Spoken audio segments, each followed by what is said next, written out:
Hello. How's everyone doing? It's a good thing I didn't hit the record button until now. That's all behind the scenes stuff you only get to see here live on twitch.tv/thepantsmanex.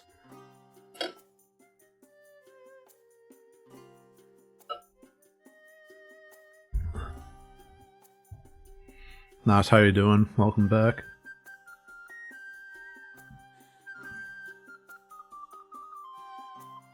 Call it a blooper reel. My life's a blooper reel, so I guess it's on brand, right?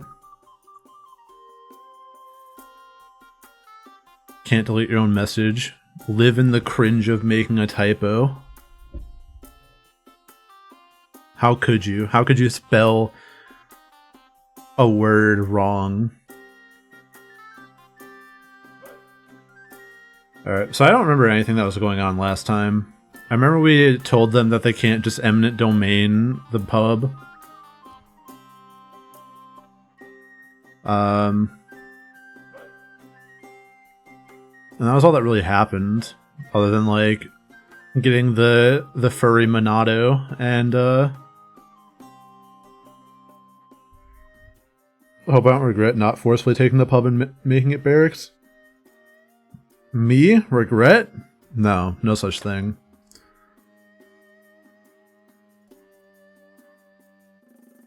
And my desk is just a mess. I'm just a mess of a person right now.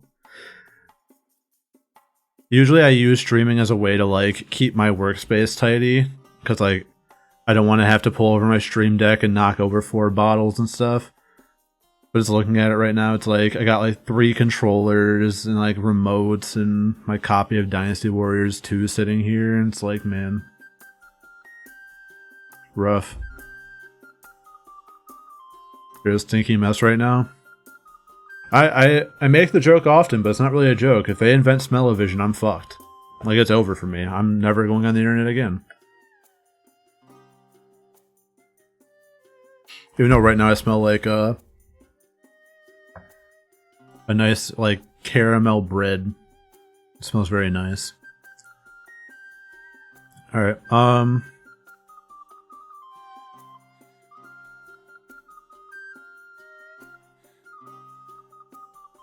what's the for?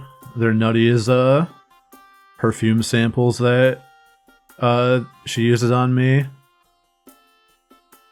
Because I don't know, my skin smells different. So I pick the best ones and I wear those. It's a pretty good deal.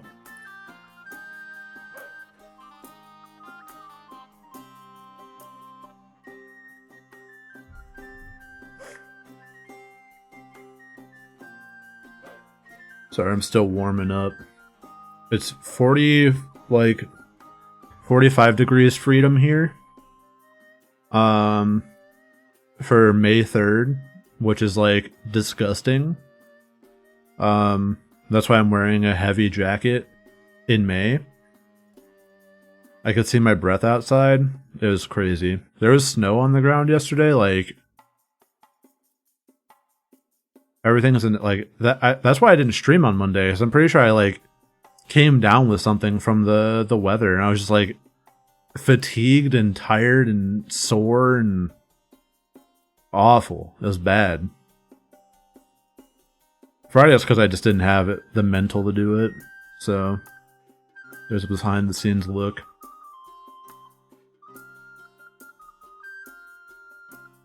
But anyway, enough talk. Time to get into the meat of it. The real game. I walk up to the fireplace, watching it crackle and burn. It makes things really warm, almost too warm. What a problem to have. Peregrino would be fine without it. Why is there a fireplace in here? Valinor is always the perfect temperature. Isn't that because of the spiritual energy? Yeah, it keeps everything warm and cozy. Without it, Valinor would be an icy wasteland. I think I saw the mountain peaks on my way up here. I wonder why the spirits chose this place to settle down. Oh, you must be talking about Eastcrown. Everyone wanders what's up there. No wonder I couldn't fucking read it right. Everyone wonders what's up there, but we'll never know. Don't say never, Fortame. I'm sure we'll figure it out one day. Alestia won't be unmapped forever. Not within our lifetimes, I'm sure. Probably not. Whoa, that got a little dark. Good thing we have a fireplace to light things up. Ha ha ha ha. Please laugh. Good, it's still 3 FPS on the screen for reasons. I'll blame Renpie for that, though.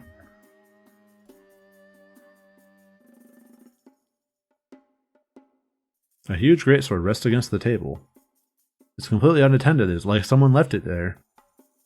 Did they do that on purpose, or did they lose it?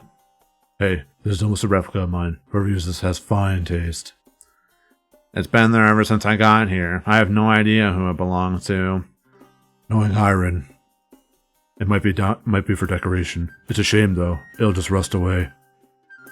A blade like this needs to experience combat.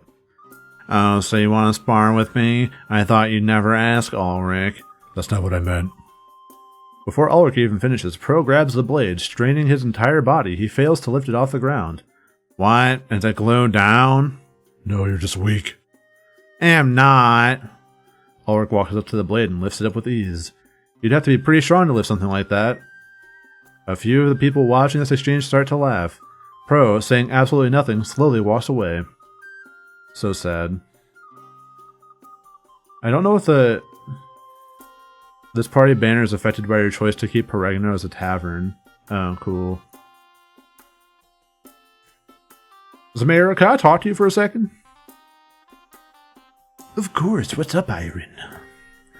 I want to thank Pants for what he's done. Defying Damek's orders and letting me keep Peregno. They deserve something, but I don't know what to do. I was thinking of offering him a permanent room. You know, to stay here whenever he wants. Should I offer unlimited drinks as well? Zamira, are you even paying attention? Does this offer of free drinks extend to his comrades? I suppose it would. Alright, I'm sold. Here, I'll take you to see him right away. I'm so thirsty, this is going to be amazing. Zamira, whoa, let go. I want a gift for them, not you. Don't worry, he'll love it. Yeah. Everybody, Iron is giving us free drinks. Come over here, let's celebrate for Peregno, yeah. Oh no. Is he serious right now? There's no way I have enough for everybody. Yeah, you heard right, free. Cool. I make my way towards one of the private rooms. It's time to get some rest. It's been a long day, and the subsequent days show no signs of changing pace. The winds will not change, so to speak. The new life would simply be the nature of things. This new life would simply be the nature of things. Everything was different. I let that settle in for a while. It'd be almost impossible to sleep as things stood. All of our lives were flipped around in an instant. Not only that, but put in danger too. Whoa, the winds that don't change. There's no guarantee that any of us would survive this, and we didn't have a choice but to fight, even. At least I didn't. Regardless of my feelings, I couldn't turn my back on Alestia. If I did that, I'd be saying my own life was more important than our entire world. Yeah, what's the problem with that? Nothing like a little bit of unearned narcissism.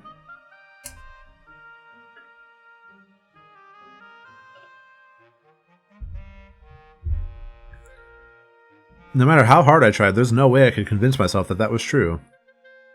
I sit on the edge of the bed and let out a loud sigh as I lay back. I fall asleep immediately. I don't get much rest before I'm shaken wide awake. The door to my room slowly opens. It's Valessa and Fortame. It seems they've disregarded both my privacy and desire to sleep. I rise up to greet them, unsure of what to say. Why the fuck are you in my room?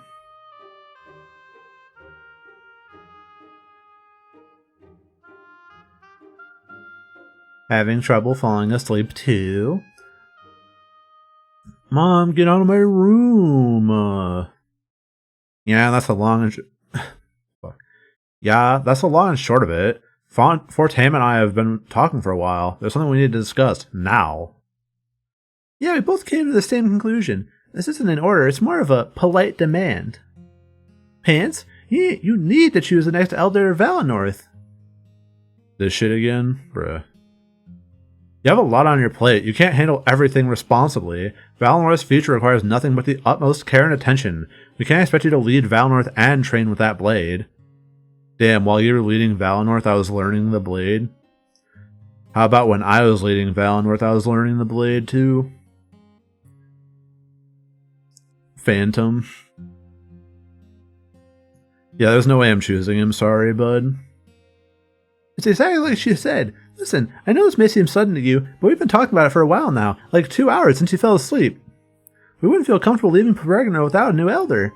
Someone needs to plot Valinor's future and make choices along the way. Considering you'll be busy with the rebellion, we want you to elect one of us, the people that'll be with you, dealing with the rebellion. Valessa nods and smiles. I can tell they're both dead serious. Let us carry this burden, Pants, please. I rub the fatigue out of my eyes and stare at them for a few moments. It seemed that lately people had a tendency of putting me on the spot.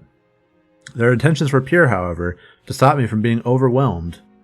Any effort to alleviate the pressure shouldn't go unnoticed, except it will because I don't care. Fuck them. Stop trying to tell me what I can and can't do. You're not my mom, you're not my dad, and you're not my significant other, so leave me alone. I cross my arms and continue to stare at them. They look concerned. This is almost like an intervention. I doubt they'll leave without results. You want to bet?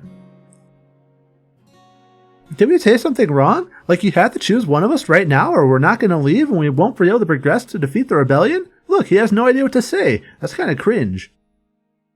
I thought we made our case pretty clear. Look, we're the best two candidates, Pants. You should make your choice before the night is over. You know we're the best two because we're the ones that have been with you the longest, so you don't have a choice. I think I'm the best candidate. 4 team thinks he's the best candidate, so we're clearly the best two. We can talk about it a little more if you'd like. It'd be best if this wasn't a hasty choice, right? Let's think things through, like a team, and then force you to make a hasty choice, like a me. Mario. There goes that rest we wanted to have. I keep doing Squidward for some reason. There goes that rest we wanted to have. Looks like I'll have to get comfortable. She makes her way to the back of the room and sits on the chest. It seems uncomfortable even for a makeshift chair, but she doesn't show it. Fortame yawns and rests his back against the windowsill, whistling innocently. So, what do we talk about? Do I really have to choose right now? Like we said, ruling Valinor requires a lot of attention that we can't give it because we're going to be with you. Quite frankly, we don't think you have enough to spare. Not with the rebellion and that blade in the mix at least. We just want to help you. For example, that choice about Peregrino, you could have left it to us instead of stressing out about it. Doesn't it make more sense to do that in the future? That way it won't interfere with your training. You need to give that blade all of your effort and let me make all the choices that will affect how you use that blade. Yeah, and we really are the best two candidates. There's no need to worry about making the wrong choice here. I'm sure that both of us would lead Valinor to a great future. We would make Valinor great again. Mvga. It rolls off the tongue, don't you see? But first things first, we need to reconnect with the spirits. There's no point in settling down on condemned land. We'll have to ensure our future before we plan it out. Yeah, he's right. Anything else? Well, I'm actually a fan of what Milos and his father have done. Valinor has spent more than enough time being independent. We need to band together. We'll be strong enough to face any threat. You know, with our thing that's completely unique to us and saves us from being attacked by everyone. Hi, Hobbs. Welcome. Valessa wants to maintain our independence. We can't have that. How long until we're attacked again? The Triumvirate isn't our last enemy, and when that time comes, I want to have allies. We need to be strong. To that end, I would have converted Peregrino into a barracks. I know you didn't, and I'm going to honor your choice. I'll be proud to lead Valinor just as you left it. Is that all? Because Milos and his father have given up Valinor's soul. We need to stand apart. Our culture, our line of seers, they're special. Valinor was and always should be independent. It's just fact. I don't think you know what a fact is. Whatever comes our way, we can handle it on our own. That's the way it's been for thousands and thousands of years. This is only happening because we stoked the Triumvirate's ire. That won't happen again, and Fortame can't see that. He wants us to unite with the rest of Alestia and give up our identity. Why waste all our resources preparing for something that won't happen? I think you understand where I'm coming from. Otherwise, you would have turned this place into a barracks. It's important to our identity. We can't just throw it away. Any other questions? Yeah, I'm choosing Valessa. This isn't even a choice. They both audibly gulp, anticipating my decision. This was it. I'd decided the direction of Valenor's future. It would either be Fortaim's unity or Valessa's independence. Well, what is it? Please think this through. Neither! Alt F4. I'm going to become Valenor's elder. Me. In real life, I'm going in there.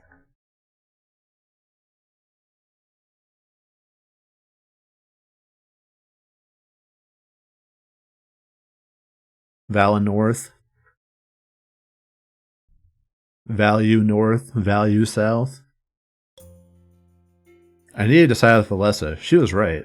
We only got involved in this because of our alliance with Mazeo. If we maintained our independence, Valinor would be safe and sound. Not only that, but our culture and hierarchy were important too. It's very important to keep the people down by enforcing a hierarchy upon them. And if you can keep that independent, people won't question your decision. There'd be no place for seers and scribes in the rest of Alestia. After this was all said and done, Valinor would remain strong and free. Yes, I knew we were on the same page. I can't thank you enough for this, really. I was so scared that we'd lose Valinor. She practically runs towards me and hugs me. Fortaim rolls his eyes and looks elsewhere. I'm unsure if it was because of my choice or the hug. Hey, Fortaim even gets a promotion too. As your scribe, he can fill the gap I'm leaving. Oh man, my head is so full of ideas right now. I'll have to discuss things with Damek more in depth. This is so cool. When we meet him, it'll be a meeting of nations. Since I'm our envoy, I'll work on sounding as professional as I can. Sir Damek, it's a pleasure to meet you. No, wait, that sounds stupid. Sir Damek? Hey, Valessa, calm down for a second. This means I get to replace you as the scribe? You'll have to give me some last-minute training, you know. Alright. I guess you are a little rusty. No worries, I'll take good care of you. Things will go swimmingly, trust me. It's clear that she's jubilant. I don't think I've seen her this excited for a while. This would change the entire way she approached our journey. I just want to thank you even more, Pans. You decided to keep Horegano the way it is. I'm grateful. That's a huge step towards our continued independence. Well, it seems like we have our work cut out for us. I'm a little upset that you didn't pick me, but I'll get over it. At the end of the day, I'm not just tagging along anymore.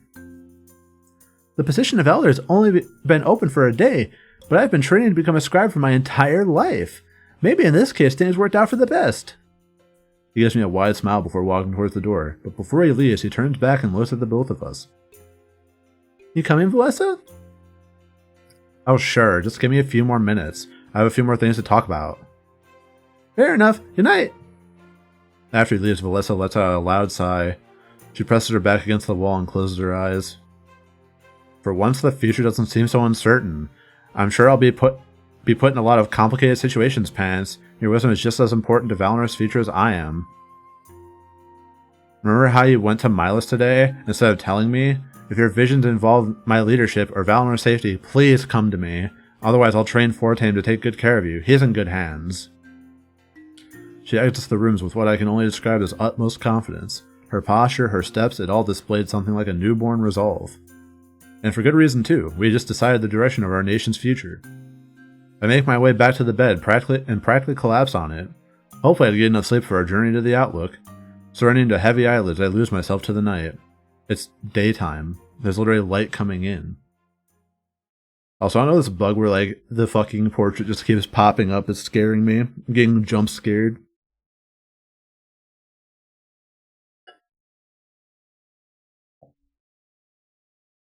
Yeah, I do enjoy the fact that the game just lets you, like, save arbitrarily. It's pretty tight. So that way I can just, like, make a bad decision and then go back in time, just BLJ to a parallel universe where I make the right decision. It isn't much longer before I fall asleep. Like that about all visual novels. Seems like the same UI. Yeah, I mean, they're all built on the same engine usually. It is a visual novel standard. Because the other option is like you play through the whole game up to that point, and then you just fast forward up to that point, and that sucks. You don't know visual novels? Skill issue. But much to my dismay, I get no rest that night, for the Fates had something else in store. Ah!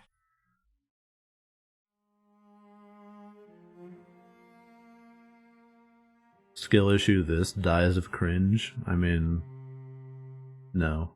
I will not. God, that's actually starting to like scare me. There's like one frame of just like, before I can even comprehend what happened, I'm whisked away from Peregrino. This isn't a vision. Those don't happen so fast after falling asleep. This is different. I rub my eyes and try to take in more of my surroundings. Where am I? Ah! Bro, what the fuck? Why am I in a Dark Souls cathedral? It's so dark with architecture unlike anything I've ever seen. There's nobody here. I'm all by myself. Except for that. There's like a guy in the corner who's like, oh, what do you mean that? At the other end of the room, it pulsates and glows. As I look at it, I feel something burn deep inside of me. Not in a bad way, no. This is more like a burning desire. It's calling out to me. It wants me to get closer. No. Can I just leave?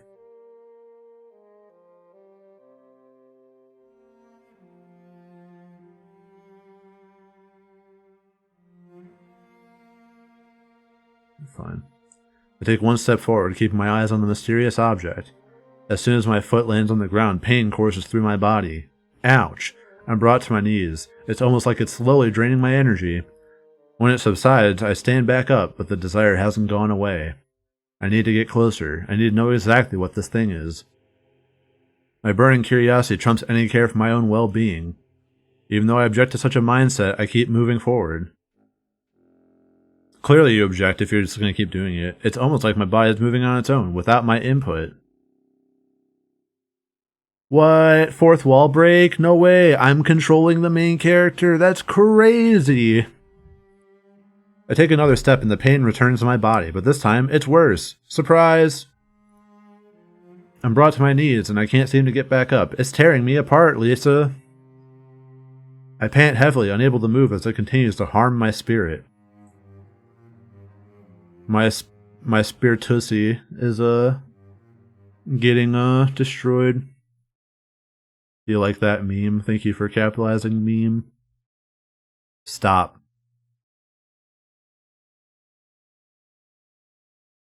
Do a kickflip? No. I immediately fall to the ground as I hear the voice from behind me. But it's not a bad thing as I gain full control over my body. Whatever was controlling me, they had put a stop to it. I turn around and take steps towards them, grateful. I could tell the farther away from that object I was, the better. But when I reach this mysterious person, I'm not prepared for what I see. It's almost instinctual now. Interesting. Sorry for not being here right away. I didn't know you'd come so fast. Me neither. It's a surprise to me every time. That means things have slowed down on your end, I see. The Triumvirate, I can tell right away by the fact that there's 3 of them and they're all in the same robes that the Triumvirate wear. Or at least one of them, since I only see one cloak before me. I start to panic and reach for the Blade of Exodus. No. Alright. Valid, I guess, whatever. They wave their hand forward and I can no longer move. Letting out a chuckle, they start walking towards me. So you remain pure, even now. Interesting. I expected to see the seeds of corruption within you. Is it possible you know? No, that can't be right. There is no way to discern the consequences of your actions. You act instinctively, much like before. You do what you think is right. But what is right and what is pure? Well, those are 2 different things, because one is moral and one is spiritual, you see. They strike a pose as if they're lost in thought, trying to decide how fucking pedant they're going to be to me.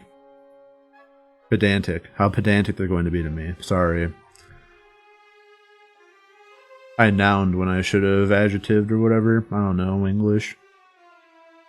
You know who I am, or at least what I belong to. I speak not for the triumvirate, but of my own accord. I am Tri, my brothers Umver and Eight.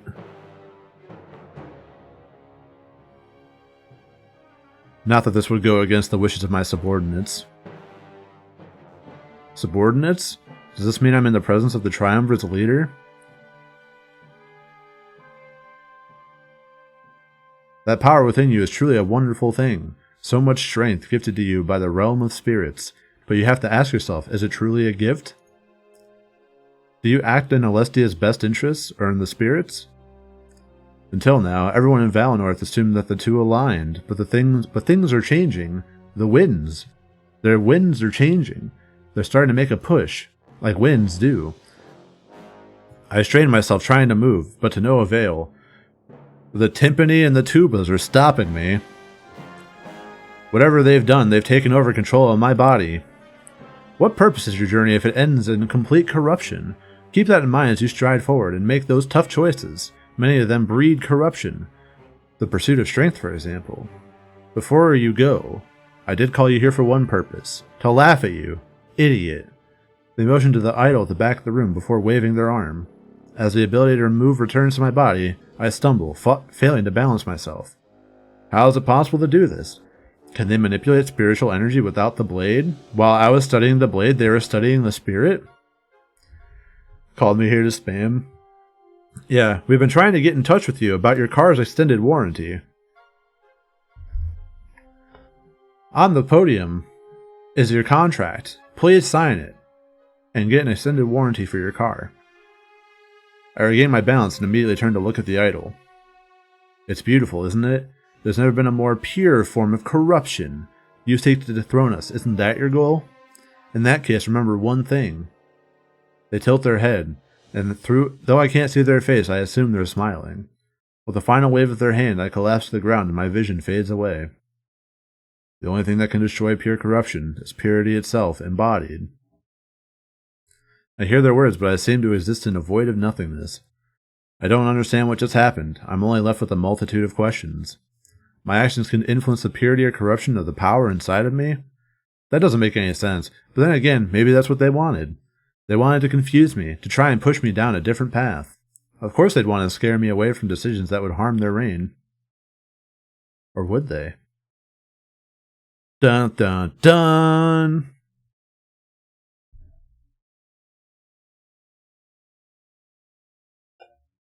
Almost immediately, I find myself back in Peregrino. I got no sleep. Thanks to what just happened, I doubt I would on any other night. The lingering fright from this The lingering fright that this made happen again was almost crippling. That this may happen again. The sun shines through the window like it was before, illuminating the room like it was before. I can see how covered in dust everything is. Overnight patrons must be rare. I stand up and stretch, letting out a loud yawn. As I do, there's a knock on my door. Moshi mosh. Without hesitation, the door swings open a few moments later. Valessa and Fortame enter, displaying a level of energy that makes me envious. It must be time to leave. As soon as we walked out that door, our journey would begin. Hey, Pants, good morning. We all slept in a bit late, so we're skipping breakfast. Ulrich's orders, so there's no point in fighting it, right? Yeah, but our next stop is Mazio. As soon as we get there, I'll buy us all apples. Man, it's been way too long since I've had those. A one-track mind as usual, but to be honest, it does sound tasty. Hopefully they aren't too expensive. So, are you ready to go? Ulrich and Pro are waiting out front. I guess the outlook is pretty close to Peregno. I'm good, unless there's something else we need to do. They both look at me. I guess it's my choice. This might be a good chance to get some private time with my friends, but Ulrich and Pro could get impatient if we waste time chatting in Peregrino. Either way, I know one thing is for certain. I shouldn't tell them what happened. The Triumvirate take me into their chambers, and personally, would they even believe me? The person who can see into the future and see a completely different reality that they have to literally write down for me? Surely they wouldn't believe me. I should let it process for a bit longer and see if it happens again before telling anyone. I pause and they await my next move. Purity and corruption. Over the course of the game, you will make many important decisions. These will increase a background stat known as Purity and Corruption. You can monitor these stats on the save screen. Your Purity and Corruption levels represent how you carry yourself in the world. Important decisions will also test your values as a leader. Your alignment will affect both story and dialogue. You can click on Purity and Corruption icons in the game world for more information.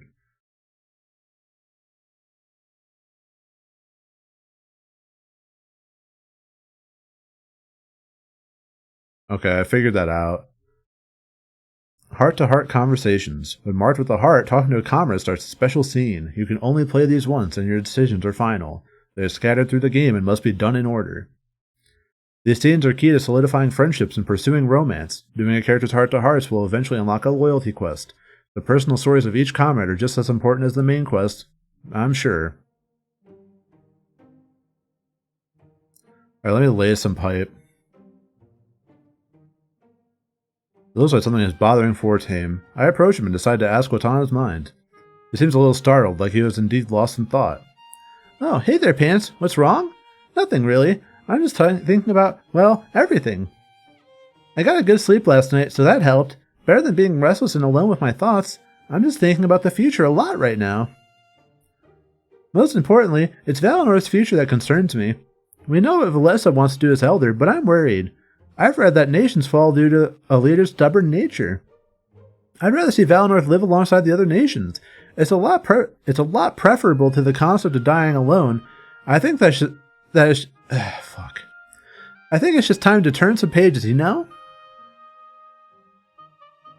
So sounds good. A toasted everything bagel with a thick slab of cream cheese. Yeah. Honestly, most food sounds good right now. That's a problem. But it is, one that I will deal with.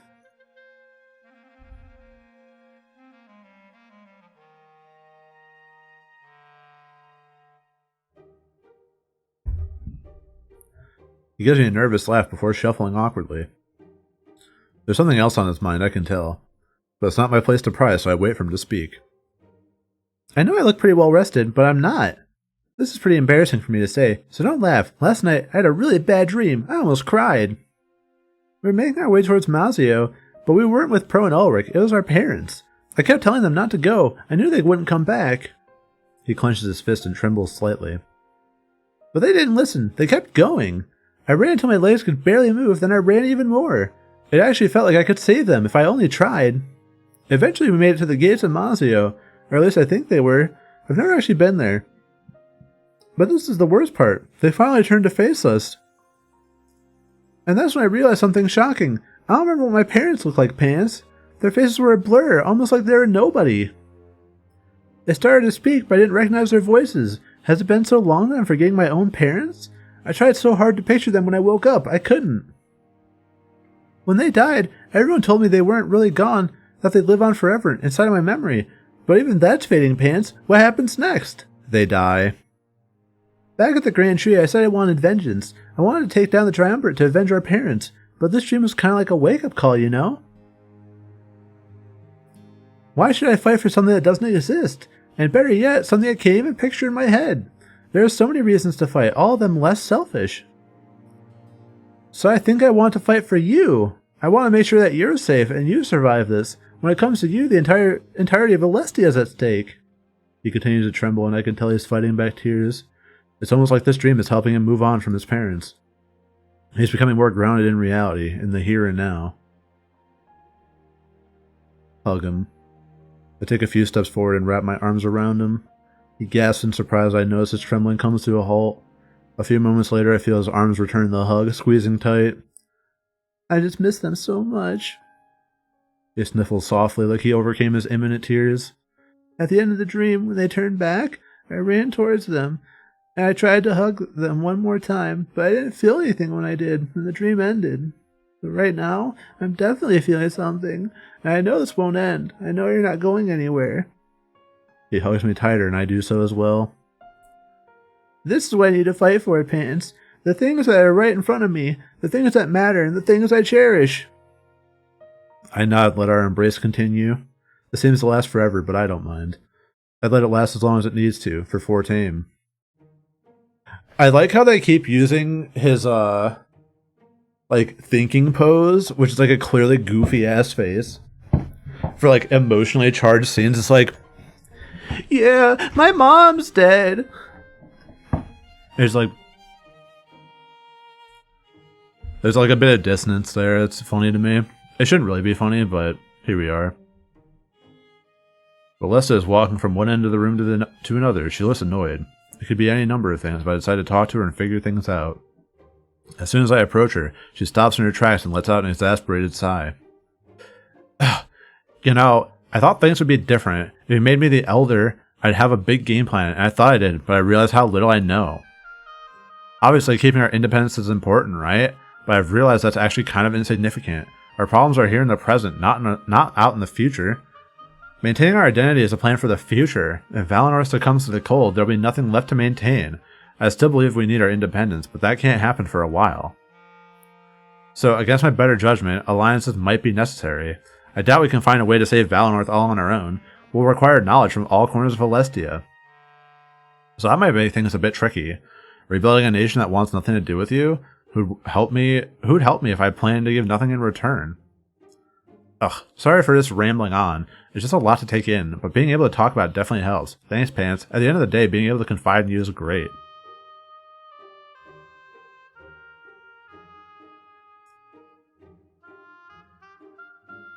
Do I want to bang Valeska or do I want to be homies with her? I think it's irresponsible to pursue a romantic relationship with her, so I'll say Harp.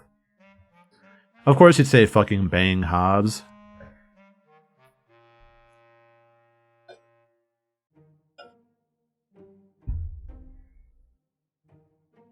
Probably a cute e-boy later on.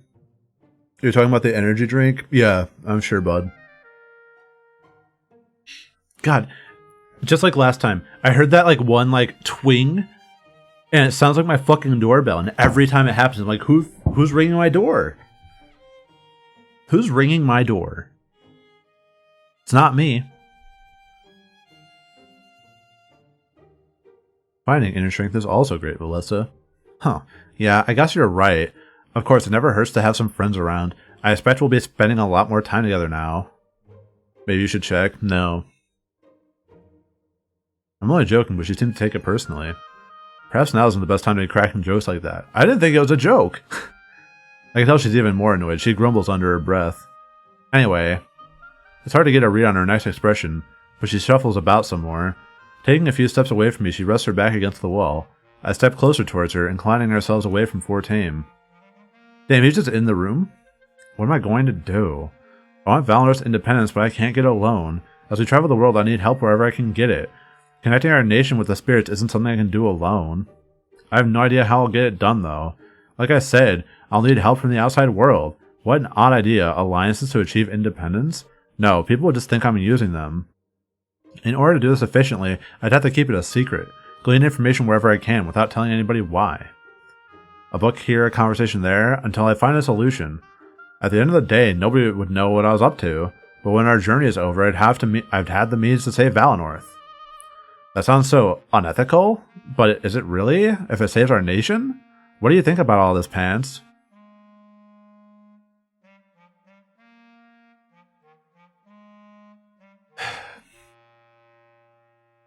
If you're just lying to get your independence, then, like, what's the problem, right? Like, I don't think this is something that's like, hey, yeah, I'm using all of your information to keep my nation independent from you. I don't think that's a good path forward, considering you want to be independent, right? So, I'll say it's a good idea. Good, I'm glad we're on the same page. You know what they say about dire times, right? Dire crimes. Yeah. Let's make sure this stays between the two of us. I can't imagine if somebody found out what we were doing. It's better to go about this alone. Everyone else would use us. Save Valinor and get something in return, you know? That's not what my vision of our future looks like. We need to be strong on our own, completely independent. Taking help and then pushing away the helpers? That could spark war. Under my lead, though, Valinor will never see another war. Yeah, I like the sound of that. A strong, peaceful nation. I have no way of getting there, though, but that's not the problem. Thanks for giving me your advice, Pams. It's good to have some direction. I was feeling lost. I'm glad to know we can keep working together like this. I can keep relying on you to make all the tough decisions that I have to make when I was elected into this role, because I was trying to take things off of your plate. Bro, what is this romantic option?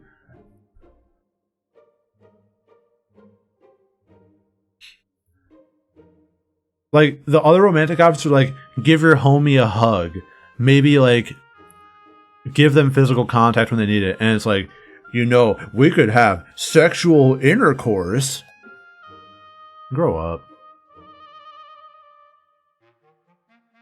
I'm glad we can rise to the challenge. That's good. Something tells me there will be many more challenges to come. But as long as we band together and talk it out, we can do this. With a wide smile, I can sense a newfound determination within her, even newer than the one that she found yesterday. Yeah, realistic interaction with a female character. Honestly, true. I just go up to, like, when I was in high school and hitting on girls, and when I was in college and hitting on girls, I was like, hey, thanks for the bagel. You want penis with that? And then they're like, yes, of course. Why wouldn't I? That's how actual interactions with real people go. Video games are right. Don't listen to what people tell you. Video games provide you the path to do that. Obviously, that's a joke for anyone wondering.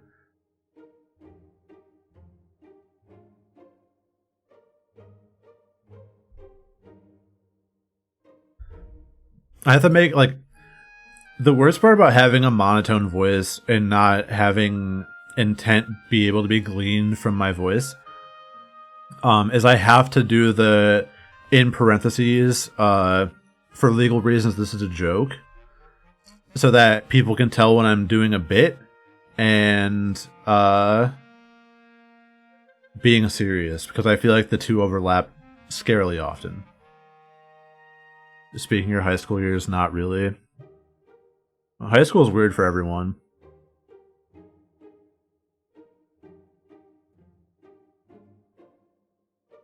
Like, high school was tight for me because I was in band. If I wasn't in band, high school would have sucked.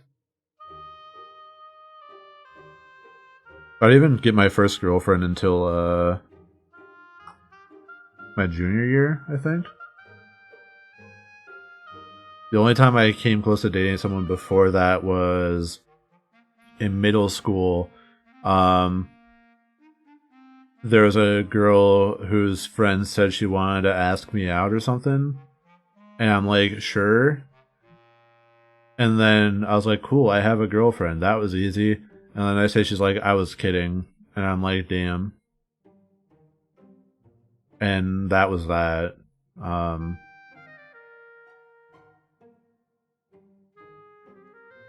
Yeah, there's really not much more to that story. It just sucked. So I'm glad I don't have to deal with that anymore. I hope she's doing well. Something's there. Something that wasn't there the moment we began talking. Let's get things moving, alright? Like I said, I have a better sense of direction now. Or at the very least, my mind is more clear. That's all I needed. Letting out a loud sigh as she starts to walk away. I'm glad I decided to reach out to her like this. A clouded mind could affect her performance. If we wanted to win this, everyone would need to be resolute. I shouldn't miss any opportunity to bond with my friends and comrades. Their survival and future would directly relate to their morale. Wow, you don't say.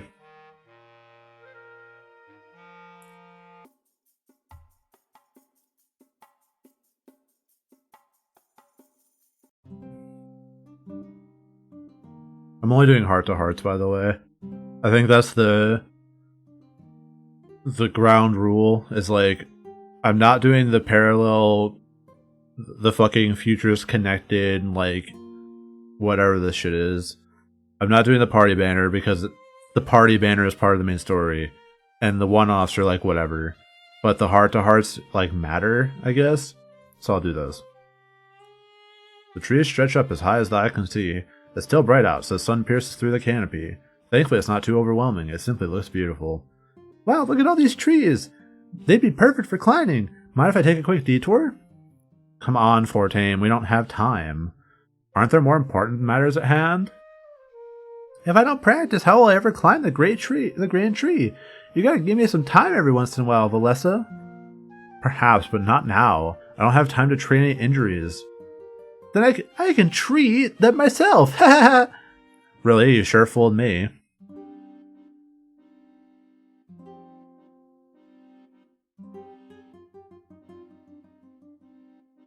Yeah, can you give me just a fucking, can you give me like a C? A C on the accordion? Just a C. What octave? I don't care. Just give me A1.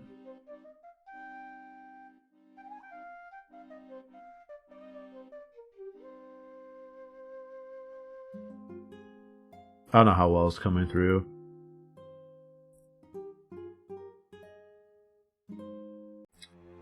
Anyway. Time to go to Microsoft Outlook. You have 15 minutes until your next meeting.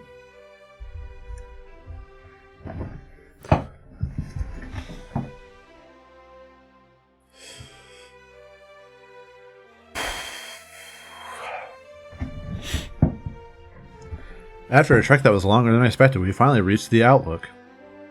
There was a long uphill walk, so my legs were strained and tired. That, along with my lack of sleep, was an unfortunate combination. Mood. Well, here we are. Zamira told me you've never been. Take a look down there. What do you think?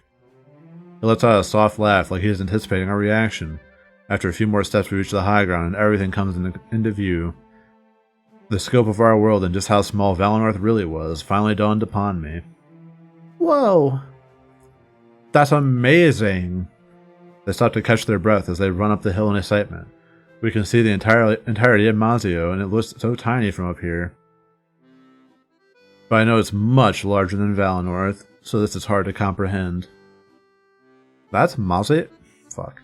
That's Mazio? Yeah, we could probably reach it in a few more hours. It'll take a while to enjoy the view. It's really something else. And it's not like we'll be coming back here anytime soon, right? Yeah. Pro takes a few steps forward, writing in some kind of journal. He watches Ulrich, not even needing to stare at the paper as he wrote. And so, Ulrich stood at the entrance of the world, enthralled by its beauty. And it would seem that his dreams for the future were no less grand than the sight before him. With comrades in tow, they took in the sight together, an unspoken bond slowly forming. The bond won't last much longer if you keep that up, Pro. Yikes, it's not like this is my job or anything. You know, I'm trying to record all the important moments. You must be grasping at straws if you're writing about me then. Focus on the seer or something. This is the start of his journey. Or maybe you could focus on this. Pulls out penis. Huh? We all turn to Fortame and he's holding out his hands. Inside of the cup he's formed with them rests a single crimson leaf. A breeze flows through the area, sending a chill through all of us. Oh fuck. It gives me chills. My favorite line from Major Minor. Immediately we turn towards Valinor in awe of what we see. The blood leaves are falling, making their journey through the sky. You know, when I made the title for today's stream, I didn't think it was actually going to be real.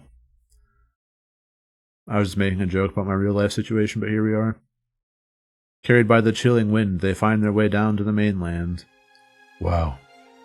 This shouldn't be happening, right? The bloodleaves don't fall at this time of year. He's right, everyone. Normally it's too warm for them to wilt and fall. I don't know what this means. I know what this means. Valinor is starting to die. You mean because of the dimmed spirit idol? Yeah, I didn't think it would happen so fast. We need to hurry. If we don't do something, our home will... Ulrich steps forward and rests a hand on Valessa's shoulders. Rests a hand on Valessa's shoulder. Don't worry, we'll figure out a way to save your village. We're saving Alestia, and that includes Valinor. She nods and we turn back to stare down at the mainland. For a moment, the falling of blood leaves was a more beautiful sight. But this was a blessing, but was this a blessing, or perhaps a portend of bad things to come? Pro remains silent, but continues writing in his notebook. Surely this would give him enough material to keep him busy for a while. I look at Valessa and Fortame, and they give me nervous smiles. Are you ready, Pants? I guess that's where things truly begin. Yeah, let's do this. Wahoo! As a team, we can do this! I'm stronger for having you by my side. Ulrich takes a few steps back, letting us have our moment. He knew how important this was to the three of us. To the tree of us, haha. It was perhaps the biggest moment of our lives, where we became the triumvirate. So this is it, huh? So let's go, the bloodleaf she held in her hand. The gust of wind from behind us helps them sail down to Mazio. Now it's our turn. I noticed Fortame wipe his eyes with his forearm. Was he crying? It's only the 5th time he's cried on this 2-day journey. It's probably best not to point it out, as I don't want to embarrass him. Haha, cry baby, wah, wah. He clenches his fist and looks to the sky with closed eyes. I too look at the sky with closed eyes. I wish you could be here with us. Don't worry, Mom and Dad, I'll make you proud. He turns to us and smiles. Ulrich can tell that the moment is over. Without saying anything, he starts walking down the outlook. From what I can see, a trail takes us all the way to Mazio. This is it. This is the moment our journey began. As a group, we headed down to Mazeo, with our resolve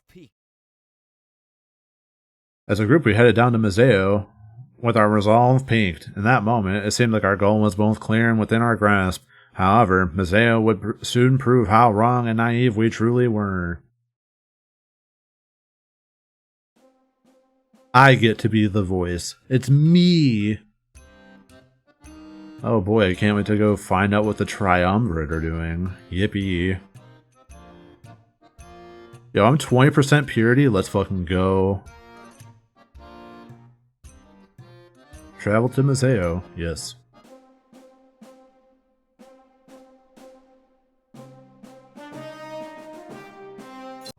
That got really loud really fast.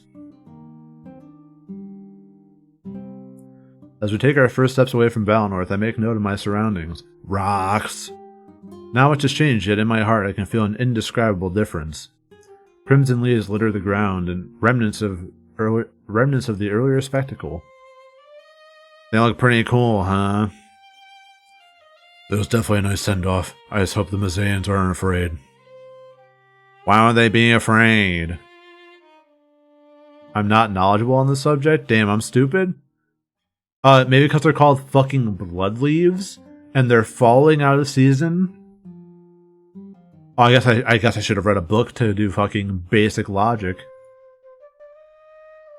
Well, the rest of Alessia sees them as an ill omen.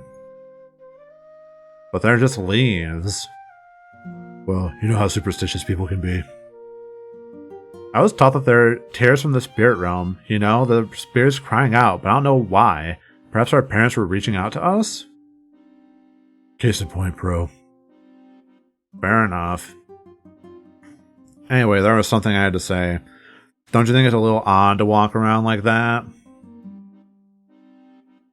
He looks at me, giving me the up and down. I don't know what he's talking about, and I'm confused.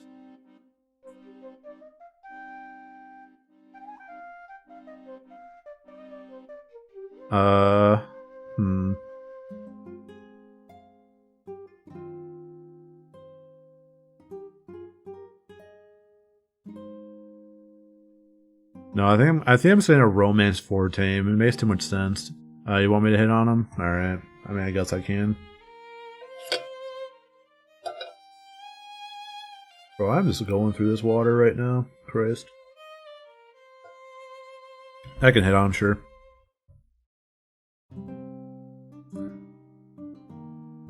You hate Fortame as a character, I'm sorry. You're sorry. I was gonna go for Ulrich personally, but they haven't given me a romance option with him yet, so I don't know if it's possible. The guy's shoulder is the size of his fucking head. What? No, that's not what I meant at all. I'm talking about the Blade of Exodus, you know. We need to cover it up so nobody sees it. That's actually a good idea. We don't know how many eyes will be on us. It might help us get past the gate guard as well. Sure, romantic one won't lock you out of another, right? Yeah. Definitely won't stop me from banging my whole party and then being like, I thought what we had was special! Yeah, they wouldn't take kindly to seeing that. They're skeptical enough of travelers from Valinor. What? But we wouldn't do anything! That's exactly the point. People from Valinor would never harm Mazio, true. That's what makes it the perfect excuse for wrongdoers. Stay from Valinor and get through without a second thought. That's awful! Yeah, unfortunately they're keen on that trick. They'll end up questioning us no matter what we say. So we need to cover up the blade. Yeah. I guess it's a good thing I brought this then. She holds up the cloth that was wrapping the blade in the grand tree. Why would we just fucking leave it? Like, why is that, like, glad I brought this? Like, it's a giant cloth. Of course it's useful. It's large enough that I could wrap it around myself like a cloak. I'm positive that they'll ask what's underneath, but it's worth a try. What do we do if they don't buy it? Well, I'll play some of my patented charm. We're doomed. Fortame and Valessa share a quick laugh while Pro fumes. Ulrich crosses his arms and starts to come up with a plan. There's still a long way to go, so let's walk and talk. We're losing time, and that's the one thing we can't afford to lose. Immediately after, Valessa hands me the cloth from earlier. I knew that many people in Mazeo were part of the rebellion, but not everybody. The gate guards must be an example of those that not under Damoc's thumb. Not at least yet. Alright. I wrapped the cloak around my back and fashioned the top into a hood. The blade of Exodus, as well as my identity, was sufficiently masked. By putting a giant cloth over me. Good enough. With a small hope that this facade will work, we continue towards Mazeo. Okay. Wow, Mazeo looks so big, even from this far away. It's easily 5 times bigger than Valinor. Try for 10, little one. Just stick by my side and you won't get lost. I don't feel like running around town trying to find you. Again, I'm not little, and trust me, I'll never get lost. I have a pretty good sense of direction. Says a guy who got lost on his way home last week. Whatever. Valessa, it was dark. You'd have done the same thing in my situation. Not true. I was home a few hours before you. Just take Ulrich up on his offer, Fortame. He's being nice. Who knows what the pirates would do to you if they found you alone? Okay, and now you're scaring me. Map. Main gate. A few hours later, we finally arrive at the gates of Mazeo. There's nobody in sight save for one lonely gate guard. He stands there, kicking his foot back and forth. Slow day? Great, it's fuck. Great, it's Carmen. Who? Basically, the one gate guard I'm comfortable with. Leave this one to me. You'll be in Mazeo before you know it. He smirks and starts striding towards Carmen. But before he can get too far, Ulrich grabs him by the shoulder. Holding him in place, Pro protests by squirming and trying to break free. Hey, let go. We don't have much time to waste. There's another way. Ulrich glanced over at Valessa, Fortame, and I. I'm not sure what he meant by another way. Was there something we could do here? Oh, come on. I had a whole routine worked out, Ulrich. Mine will work for sure. With them, it's a risk. I just want to see how they handle this. Diplomacy will be really important moving forward. Shouldn't we let them get some practice? I have enough of their cryptic conversation to step forward. Asking them what they meant, I politely request an explanation. If there was something they needed to say, there was no point in hiding it. The new Elder of Valinor. Yeah. He smiles and keeps his gaze set on all three of us. I'm starting to get an idea of what they're talking about. Valessa, come here. Just a bit startled at the sudden demand, but slowly steps forward. I can sense her apprehension at being put on the spot. I know that feeling. What can I do for you, Ulrich? This is your first time coming to Mazeo, right? The relationship between both of our nations is important. How we handle this situation could have a big impact. In what way? Pro wants to lie his way in. That's what he does best. That's not a bad thing, of course. It usually works wonders. But at the end of the day, you are the Elder of Valinor. If you prefer, You can try talking to Carmen, see if you can reason with them, and get our entry granted. Your role as the Elder can't stay hidden forever. What would the people think if someone like you was accomplice to deceit? Word has its way of traveling around. It could find its way back to you. Aside from the rebellion, you have to make an impact on Mazeo's people. The question is, what kind of impact should that be? I guess it's a lot more complicated than I originally thought. Everything will be complicated now, Valessa. Don't do anything lightly from this point forward. Ulrich made a very good point, and we had better give it some thought. Everything we did from now on would affect the relationship between our nations. We are no longer just focused on the rebellion, but Mazeo-Valinor relations. It seems that Miles' resignation left a lot more responsibility on our laps. I shrug and turn towards Valessa and Fortame. We'd start to discuss the matter. What should we do? This is definitely a let Valessa dig her own grave moment. I stop and think, but come to a conclusion that I believe is the best. We shouldn't hide our identities, and we should stick to diplomacy. It's better than setting something up that's bound to backfire on us. I turn to Valessa and give her a nod. I guess this would be our first political move as Elder. We just had to hope that Carmen was willing to play ball. She takes slow, confident steps towards him until he notices her. When he does, she steps and crosses her arms, ready to talk. Do you have an entry permit? I was actually hoping that wouldn't be an issue. We're here from Valinor on urgent business. Everyone's business is urgent, ma'am. I can't put you above any other tourists. I need to see some paperwork. I don't have any, but please, I'm Valinor's Elder. We have urgent business in Mazeo. The Elder? Yeah, and I'm Mayor Grizz. Trust me, that's not the first time I've heard that one. If you don't have papers, I need to ask you to leave. Listen, this is really important. We can't afford to waste any more time. I'll get the mayor to come verify this once we're inside. It doesn't work that way, ma'am. You just leave me hanging. Everyone else does. Either present some papers or stop wasting my time. I can tell that Valessa's getting annoyed. I've never seen her like this. As if to offer assistance, Ulrich steps forward, clearing his throat. Perfect timing, too, as Valessa was about to lose her temper. I apologize on behalf of the Elder. This is our first time traveling. We're not up to any funny business, I assure you. It's an urgent meeting. The national security of Mazeo and Valinor are both compromised. Is that so? Do you have a family, Carmen? Yeah, I do. I promise that we're not lying. The Triumvir is on the move to occupy Valinor, but in order to do so, they'll have to pass through Mazeo. Your family could be in danger. The attack is imminent. All we ask is that you let us through so we can go about our business. Our matters in Mazeo concern the safety of almost every Alestian. If you don't let us through, a lot of innocent people will die, and trust me, we will make it known that you held us back. Do you really want to go down in history like that, Carmen? Or would you rather go down in history as a hero, the man that allowed us to carry out our mission? How do I know that I can trust you? You don't. I'm asking you to take a leap of faith. Is it really worth gambling with the lives of your family? Carmen gulps audibly. And shuffles in place. I think I remember you. Yeah, I just left for Valinor yesterday morning. I'm not an outsider. Mazeo's my home. Please let me and my friends protect it. And you promise not to tell anybody? I promise, but you should also abandon your post. They'll need to pass right through these gates. Your life is worth more than this job. Please get to safety with your family. Do you really think I'm making this up?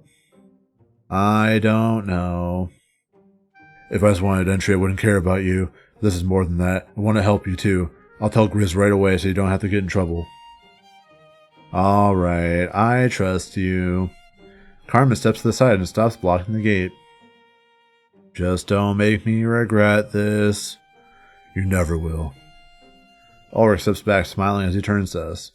It seems Valessa couldn't accomplish this task on her own, but his help was much appreciated as we couldn't have done this otherwise. So, the only reason he was able to do it was because he left here yesterday. If he didn't do that, that wouldn't have mattered. No one would have gotten in. Doesn't make any sense. Dumb. Thank you, Ulrich. I was drawing a blank the whole time. Maybe I'm not ready for this kind of stuff. That's preposterous, Valessa. I didn't expect you to succeed. It was your first time. You handled yourself well and you're gaining experience. He walks away and Pro approaches the group. That was pretty amazing. I still think my idea was better, though. I had a whole script in my head and everything. Valessa shrugs and turns to face the gate. At least her first act as Elder would be an open and honest one.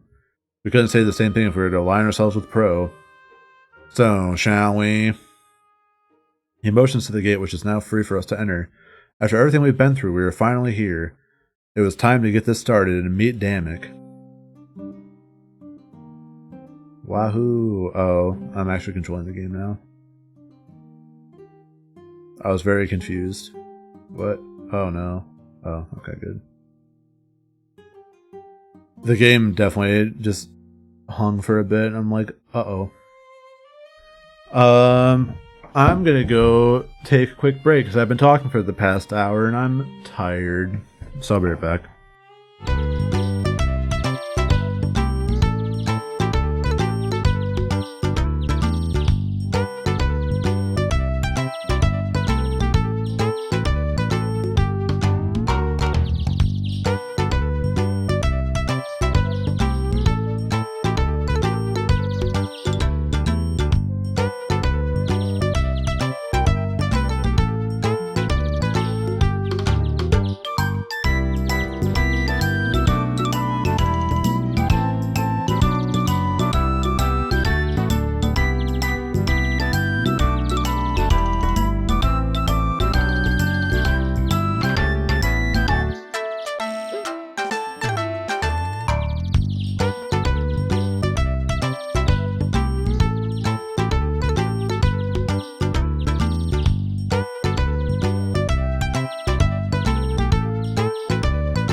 And I'm back.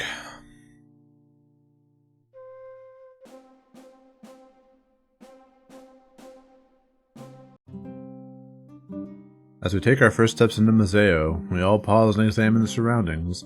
It's a crowded mess with people running in every conceivable direction, as you can see by this picture.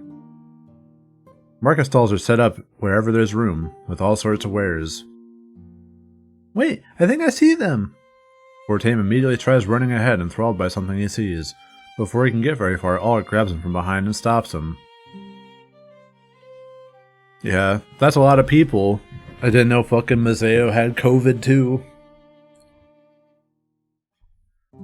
With a tight grip on Fortame's collar, it's clear he's not going anywhere. Hey, what gives? Can't just run off into a crowd like that, Fortame. You'll get lost. I don't have time to find you. Stay close to us. We'll get over there eventually. Alright. His ears droop down and he starts to mope around. But before he gets too sad, Ulrich reaches into his pockets.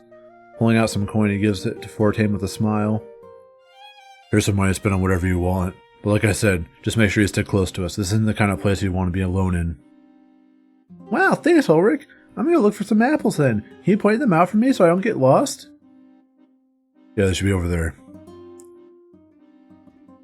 No, Fortame, stay by us! Go over there to get some fucking apples. Pointing to a nearby market stall, Fortame runs off, jubilant, into the crowd. Free money from Ulrich? He must have taken a liking to Fortame. Either that or he figured somebody needed to keep him in line. Well, I guess I should keep an eye out for Damek. Knowing him, he's already here waiting for us. Do you see him anywhere, Pro? There's too many people. Give me a few minutes, I'll find him. A few moments later, Fortame returns. He's holding an apple, his eyes glistening with happiness. Look, I finally got what I wanted! It was so expensive, though. I only had enough for one. Guess what, they make it last as long as possible, huh? Only one? You're a con, Fortame. I should have followed you after all. Con? Yeah, taking advantage of. The locals know a tourist when they see one. They raise the price because they don't know any better. Mean! Sorry, it's my fault. For a moment I put too much faith in the people. At least now you know all of my warnings were true. Ulrich lets out a large sigh and continues scouting the surroundings.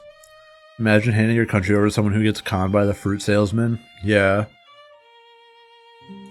The dude who, literally came and, think for 5 seconds and just runs off into a crowd despite not being around crowds for his entire life. He takes a few steps in different directions as if that helped the search. But Velissa calls out to us shortly after, pointing back towards the gate. Yeah, he wanted to form alliances. Hey guys, I formed an alliance with the Triumvirate. They're our friends now. Is that him? The man that was standing there starts to laugh and approach us. He was standing with his back against the gate, out of sight. It was a perfect hiding spot since we'd be looking ahead. I just wanted to see if you'd notice me, actually. You got a good eye on you, Velissa, right? Yeah, the Elder of Valinor. Pleased to meet you, Damek, sir. Your friends have really talked you up. And I'm Fortame, the scribe. We've heard a lot about you, actually. All nonsense, I'm sure. After smiling at Velissa and Fortame, he approaches me. And you must be Pans. It feels like I've been waiting forever to meet you. Honestly, the last little while has been so hectic. He blushes as I can tell he's extremely nervous. It's odd because he greeted Velissa and Fortame with ease. It humbles me to see a man of such importance treat me this way. I almost can't believe this is happening. It's an honor to meet you, Pants. It truly is.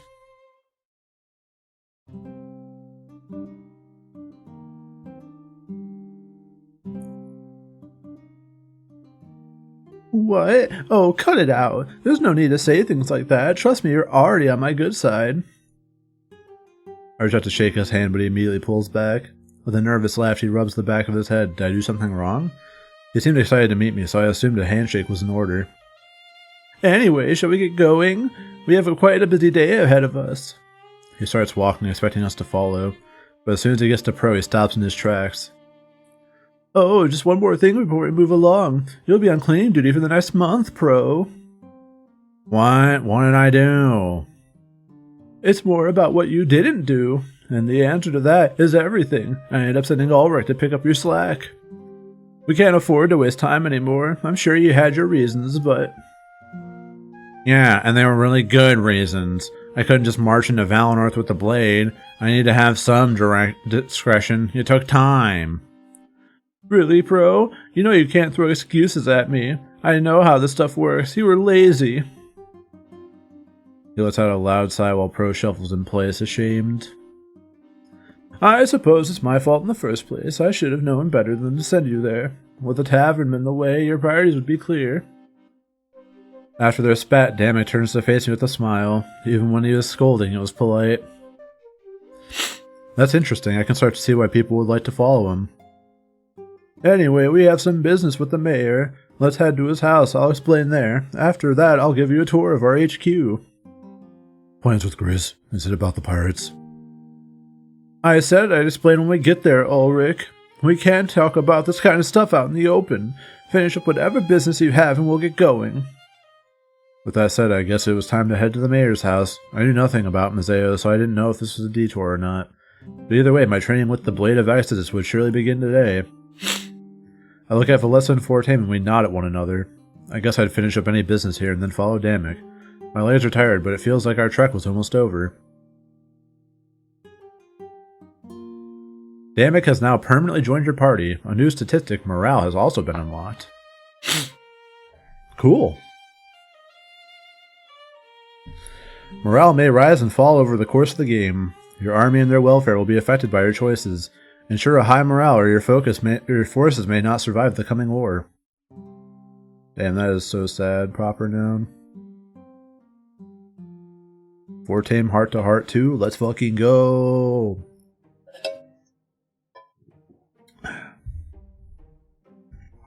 Mass Effect 2 ending where I don't save anyone and everyone fucking dies. Proper noun. Sorry, I took my break and got super congested all of a sudden. I don't get it. I noticed Fortame standing at one of the market stalls, enthralled. I take a few steps forward to see what he's looking at, and nobody follows me. It seems they're willing to give us some time alone now that we're in Mazeo. Hey, Pants, check this out! He points to a bunch of strange metal objects attached to ropes. If I could describe them as anything, it would be metallic claws. I have no idea what they are, however, or why he's so taken by them.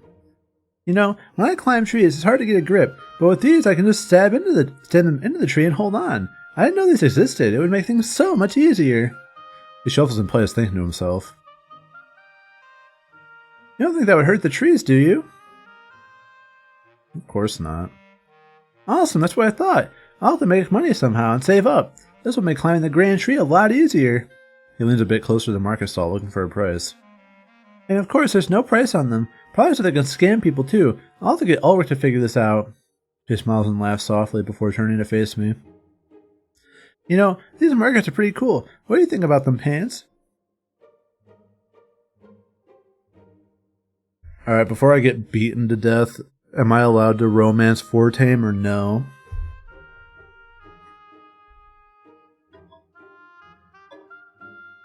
They keep just throwing it out there.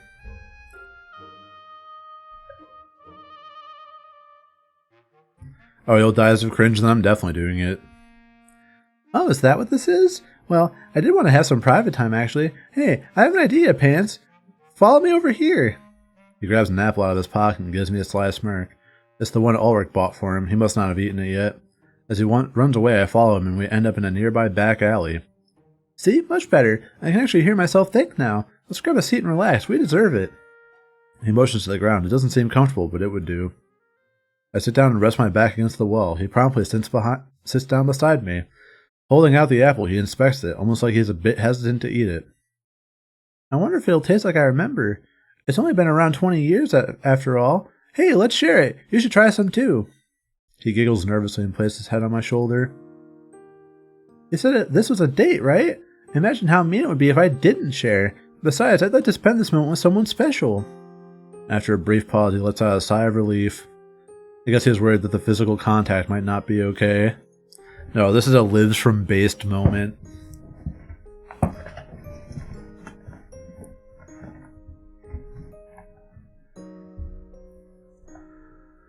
Holding up the apple, he inspects it one final time, blushing. Eat the apple, a sin? At least I have an apple to eat. Here goes nothing?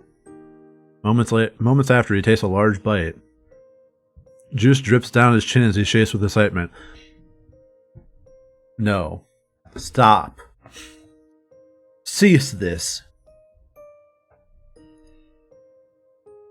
The look on his face tells me that it's every bit as good as he remembers. Wow, you've got to try this, Pants. He holds it up, offering it to me. I never got to try these when I was younger, but Fortame always spoke the world of them. Accepting it with a smile, I grip it in my left hand. To make Fortame more comfortable, I wrap my right arm around him. He leans in closer, letting out a noise I can only describe as happy and content. With a large crunch, I bite into the apple. The sweetness immediately assaults me. I'm dead. I have been beaten to death by the apple's sweetness. It's overwhelming and my eyes shoot wide open. It's shocking and delicious. I always doubted that they'd be as good as he said. I was unequivocally wrong. See, I told you. It was totally worth the wait. I nod and hand the apple back to him. We share it with each other, taking turns until it's all gone, so like 4 bites. After placing the core on the ground, he rests his head on me once more. But so is this. He gulps as if he's nervous. You know, I've never been on a date before. Honestly, this doesn't feel any different from normal. I guess that just means we're comfortable with each other. But do you think the other people will be comfortable with this? I don't think a seer has ever dated a scribe before. I hope we're not doing anything wrong. Public salad. Fuck you. They will definitely be comfortable. Oh, okay. That's a relief. To be honest, I've always wanted to do this, but I was scared. I guess I'm thinking about things differently now. You know, there's so much going on lately. It's nice to just put it all on pause with someone like you. I feel like I could stay in this alley forever. It's peaceful. But I don't want to rush into anything, you know? So let's take this one step at a time, slowly. Sharing this apple was good enough for me. He releases his grip on my arm and stands up. Back to business, I guess. But mark my words, I'm going to get that climbing gear. And a second set, too. I'll make an apprentice out of you yet. He smirks and runs back out into the markets. I follow after him and we regroup with everybody else. That was a nice distraction, but it was time to get things back on track. Cool.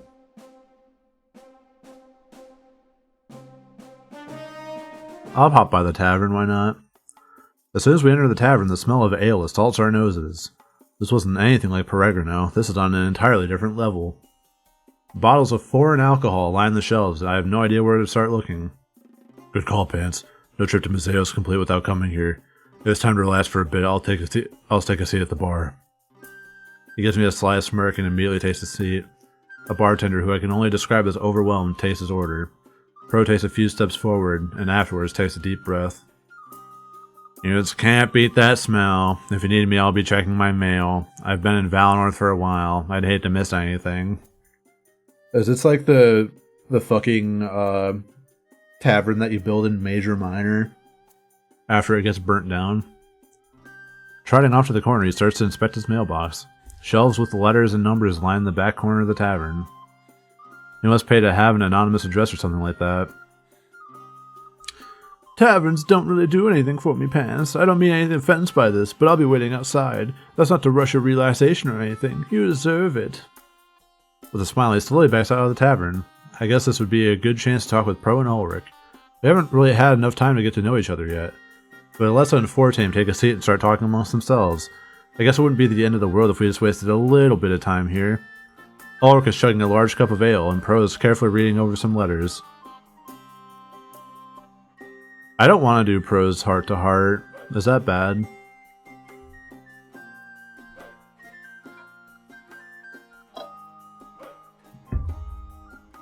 Okay. I'll do Ulrich's. I don't want to cheat on Fortame, though. Oh, I guess you can't really see, but... because I'm blocking it, but whatever. I guess I'll do Ulrich's, sure. It's not cheating. I'm not a polygamist.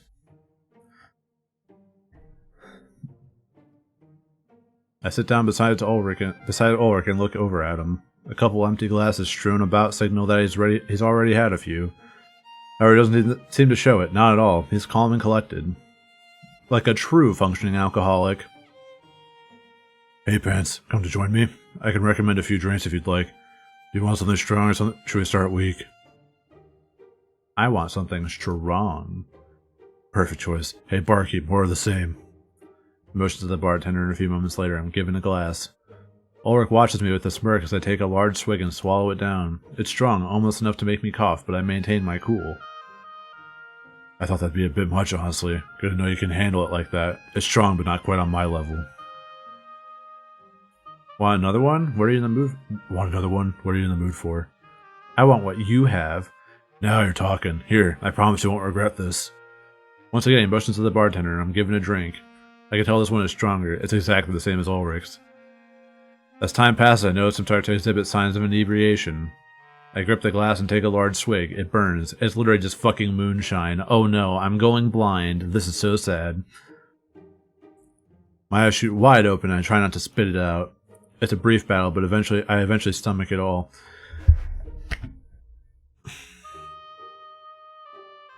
Does everything have to be penis? Like, someone could look at that and be like, oh, you just feel like a projecting, man. And it's like,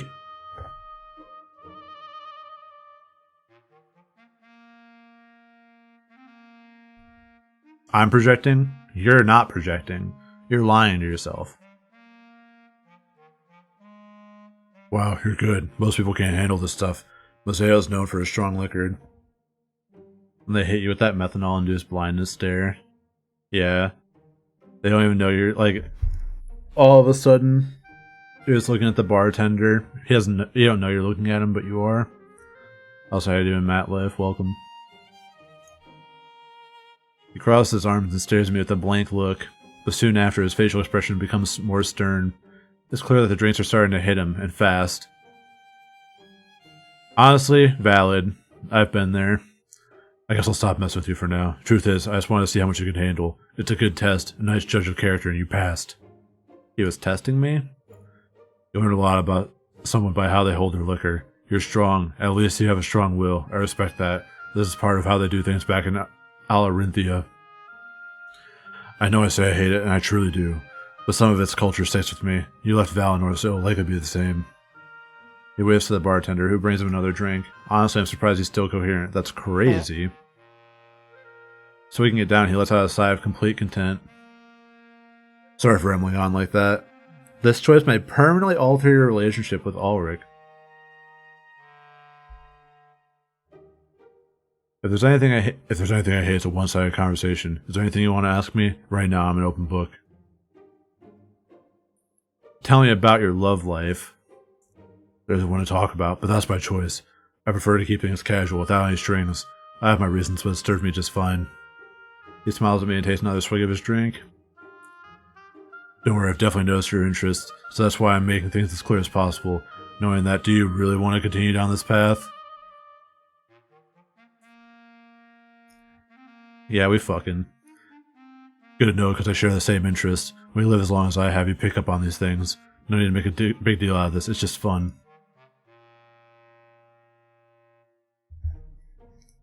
Yeah, base Volcel.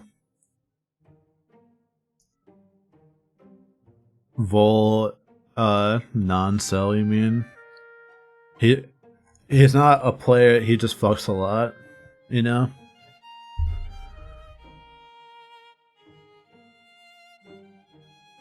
When we get back to our new HQ, Damek will give you a tour. My doors are open. If you want to do this, I'll be there. Just don't tell anyone. You know how rumors spread. Either way, I think I've had enough. I'm gonna buy a bottle to bring to my chambers. Feel free to join me if you want to share another drink. I nod and stand up, but all the drinks hit me at once.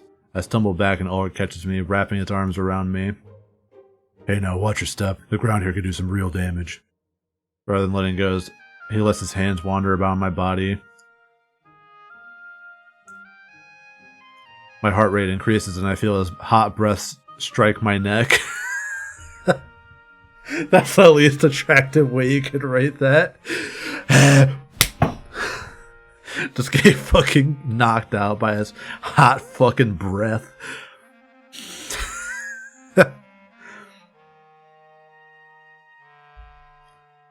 Actually, I think I'll get a few bottles for my place. Something tells me we'll be having more fun than I thought. Yeah, dude's kind of got the riz.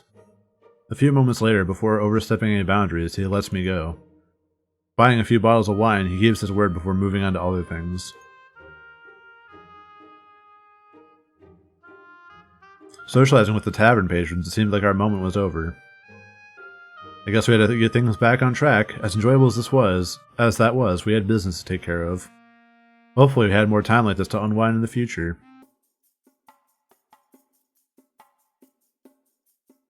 How goes my furry frolicking? We had a date with Fortame, and Ulrich got us drunk, and now he wants to fuck. Good.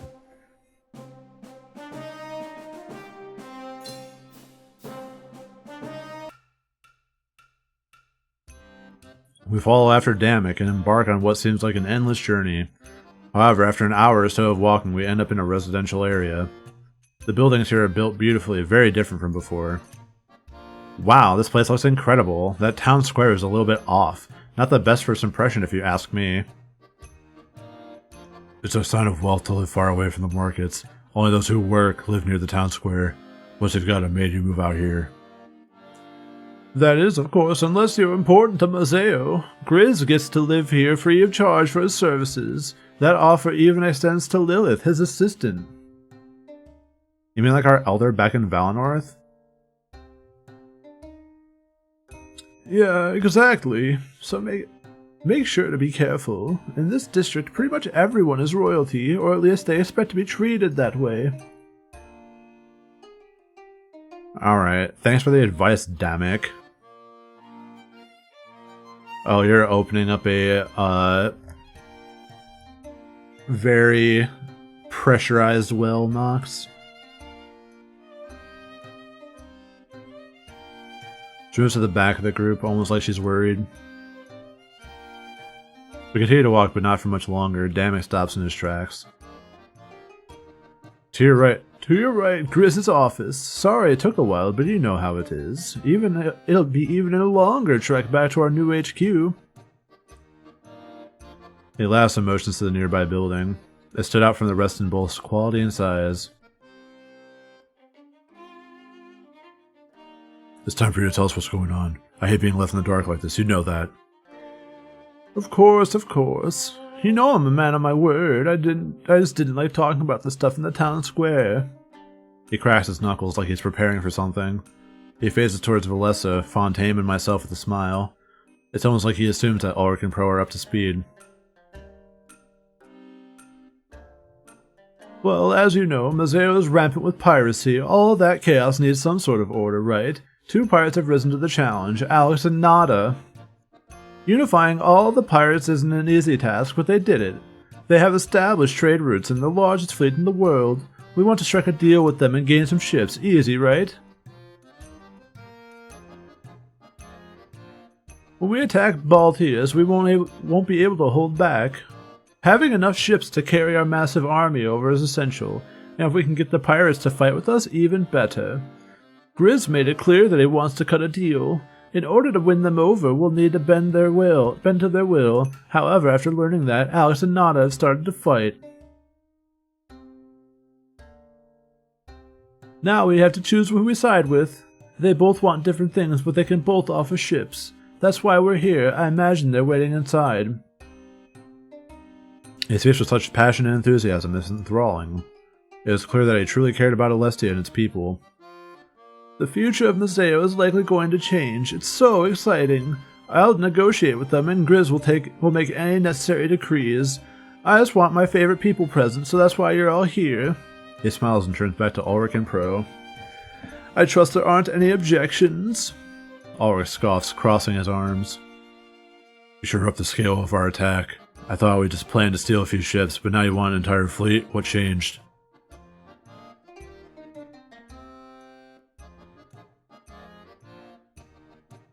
We need to give this our all if we're going to win, but remember, we have a world to reshape when we're done. Striking a deal with the pirates is something that needs to happen.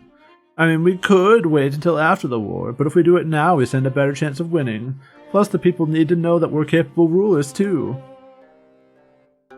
Fair enough, I concede. Ulrich smiles, the promise of more power and might appealing to his curiosity. That's brilliant, Damek.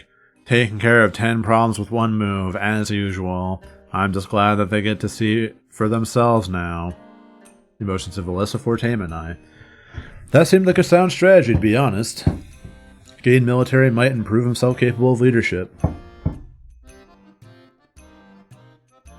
The people would need to know that he is worth following. Releasing Mazeo from his grip of the Triumvirate would be a great start. And thankfully, Grizz was on our side. This wouldn't be possible otherwise. Well, I guess it's time. I guess it's time. I'm a little nervous, but I'll manage.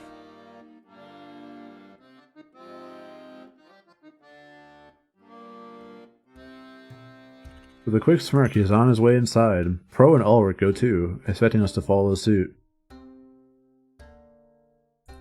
Man, things are sure busy around here. I hope we get to rest when we get to our HQ. Come on, Fortame, it's interesting. We're watching history in the making here.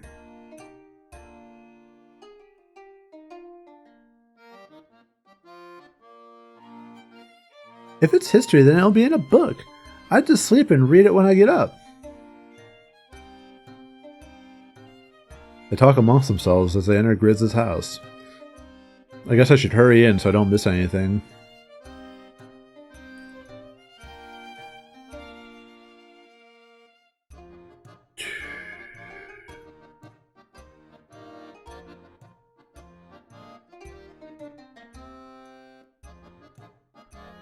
When I enter Grizz's house, I'm taken aback by how massive it is.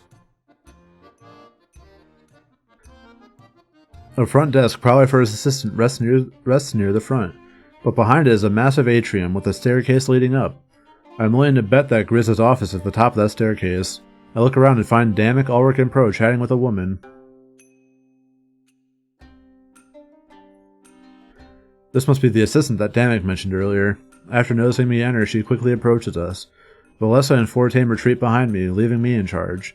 Like a true elder that Valessa is, and like a true boyfriend that Fortame is, leave me to do it.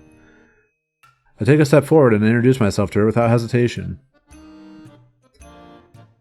I've heard so much about you, Pants. It's a pleasure to finally meet you in person.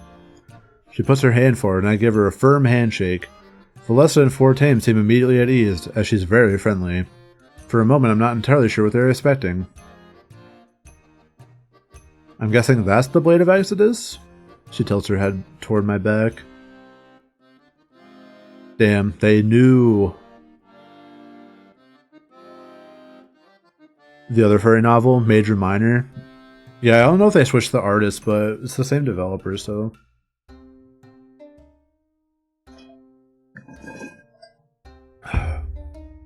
Oh, am I out of water already?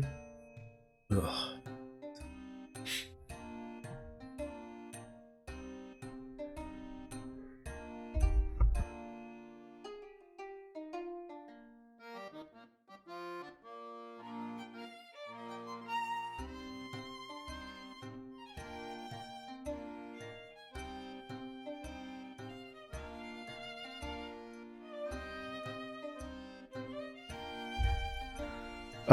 No. The last one had a lot of, angled views.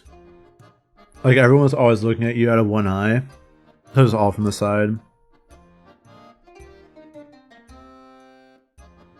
You can take off that cloak in here, by the way. Everybody in this office knows what's going on. There's no need to hide around Grizz or myself. I nod and remove the makeshift hood covering my head. I feel the fresh Mazaean air on my face for the first time. Come back here with the rest of us, all right? I think they're almost ready to head upstairs. She motions to the main landing area of the atrium. We move past her desk, which acts almost as a barrier. I'm assuming she acts as a Grizz's guard as well, standing watch. After a few moments, we regroup with the others. They're talking amongst themselves, but Lilith brings that to an end. Clapping her hands together once and very loudly, their attention is grabbed. Sorry, Lilith. I just lost to think about at the moment. I'm almost nervous to walk up there, if I'm honest. Hope Lilith is a recurring character we can bring back Smoker Sam. I don't think she's going to be. There's no need to be nervous, Damek. It won't be any different from the last time you were here. Just a few added bodies, that's all. Not the end of the world. I don't want to make the wrong choice. There's a lot riding on this, Lilith. How I've been doing? I've been alright. I've really been dealing with this weather poorly. Because I'm expecting like May weather and it's like fall weather now. So I'm not sure if I'm like sick or something, but I just feel out of it for this week really. But I'm here. I promise to be here, so I will be here. Have you made the wrong choice in the past? Well, I don't think so. You'll be fine. Besides, Alex and Nada aren't too bad. They're both playing ball to get what they want. That means they'll have to be on their best behavior. So if being in the presence of pirates was a worry for... Oh no, that's not it at all. I'm more than happy to work with pirates. You're right though, I have a good track record. Notice how nervous laugh for looking up at the top of the stairs. I guess that'll have to do. Are they ready? Yeah, they're expecting all you. It might be a bit crowded, but you'll manage. Did you happen to overhear anything, so I don't go in blind? Unfortunately, no. They're being very discreet. Oh well, worth a shot. I guess it's finally time to do this. Are you ready, everybody? Notice that all of us one by one and we nod. I can tell he's trying to delay this, but I'm not sure why. Grizz will give me a debriefing when you're done. I know you're busy, so after this, just go on your way. Lots to do and little time to do it, right? She glances at me and the sword on my back before walking away. It seemed this quick detour wasn't going to be quick at all. During these negotiations, everything could change. Hopefully Damek would be able to get what he needs. I just hope that the pirates' demands aren't too extreme. With the high ground, they had the right to request anything. We all look at the top of the stairs, ready to get things moving. This would be a very important moment for Damek and the rebels. To that end, we shouldn't keep Grizz waiting for too much longer.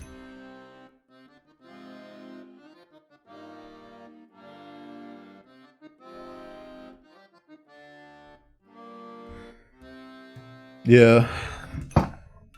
Honestly, if I wasn't streaming, I'd probably be asleep right now. I like woke up earlier than I normally do. Like, I think I woke up at like 8:50 or something, which is like absurd for me.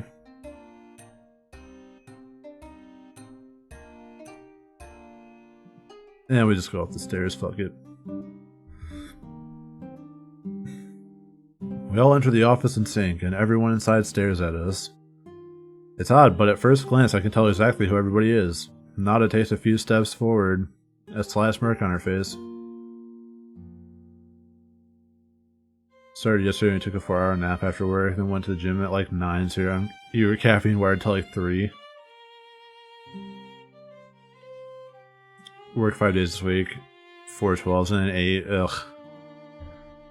Hopefully you get overtime, hopefully they don't screw you with that.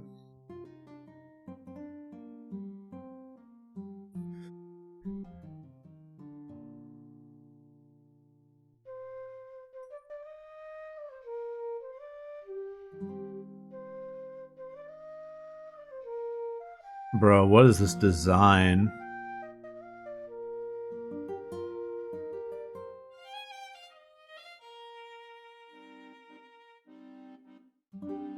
I'm reserving a Smoker voice in the same Randy Savage-esque constituency, or contingency rather.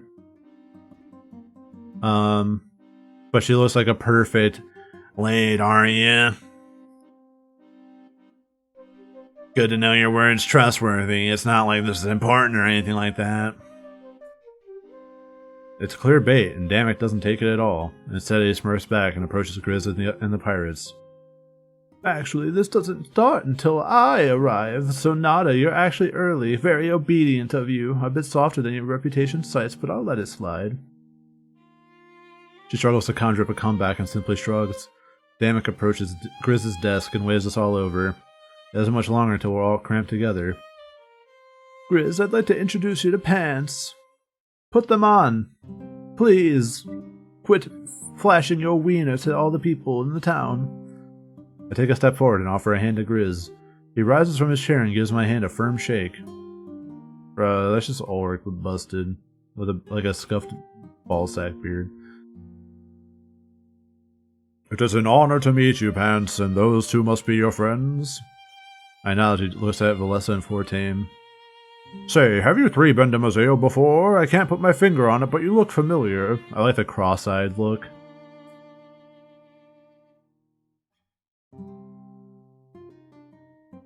I shake my head, and he promptly returns to his chair. He looks at all of us one by one and lets out a loud sigh. Yeah, Grizz isn't a bear. It's fucked up.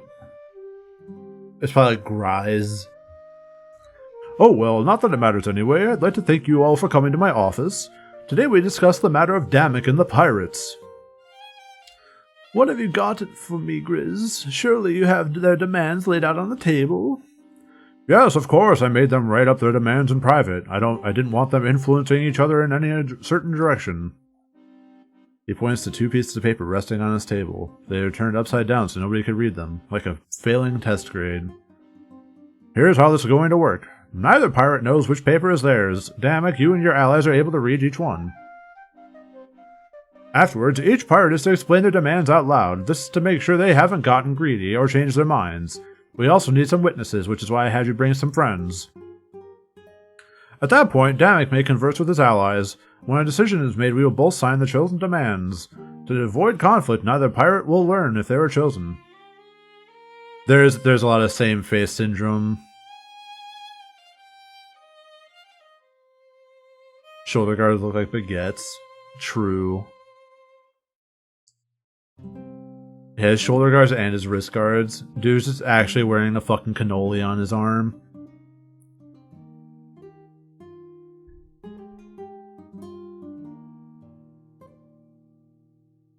Is that like a duty kill, or they're non-sentient livestock style animals? Probably. Those are just fatty growths. Jesus. Ew. Yeah, it's actually just like a tied cloth around his arm and then curdled cream.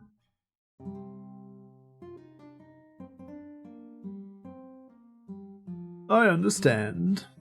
Damek looks over to Nada and Alice, waiting their approval. Yeah, I understand.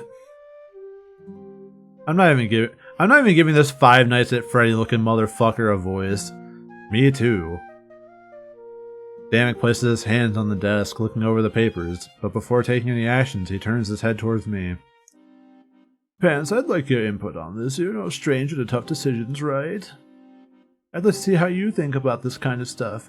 You must have had some reason to keep Peregrino, right? I'd like to see your process, for lack of a better word. I nod and walk up to the desk standing beside him. But no, he literally is the fucking guy from Five Nights at Freddy's. He has the fucking same eye patch. He's a red fox. Probably has a fucking peg leg too. And he's gonna go, ah! When I'm least expecting it and fucking jump scare me. It's gonna be awful.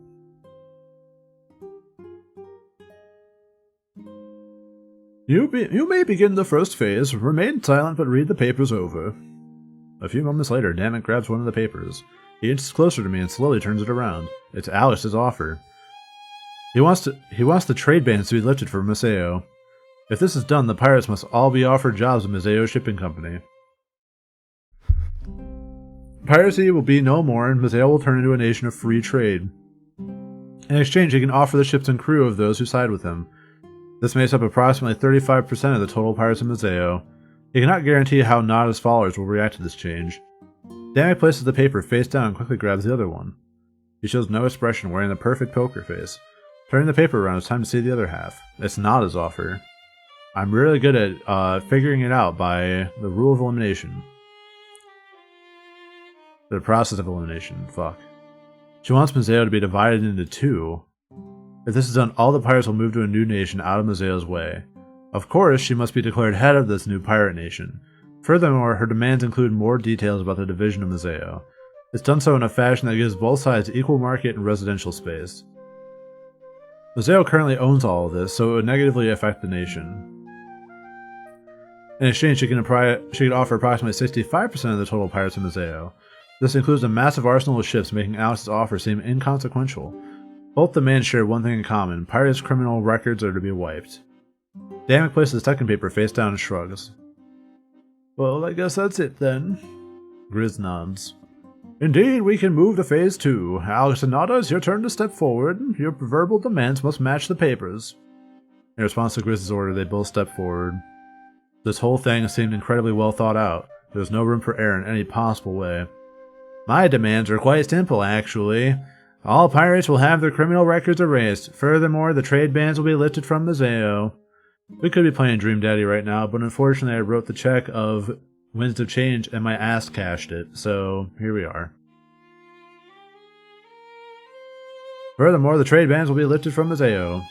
Pirates will be publicly pardoned and no longer ostracized. They will be offered jobs within the Mazeo Shipping Company. Our clients, our cargo, and our trade routes will all carry over as well. Yeah, it's honestly a skill issue on my part, so my bad. I genuinely didn't think that A, it would go on sale, and B, that it would someone would actually buy it. But here I am. So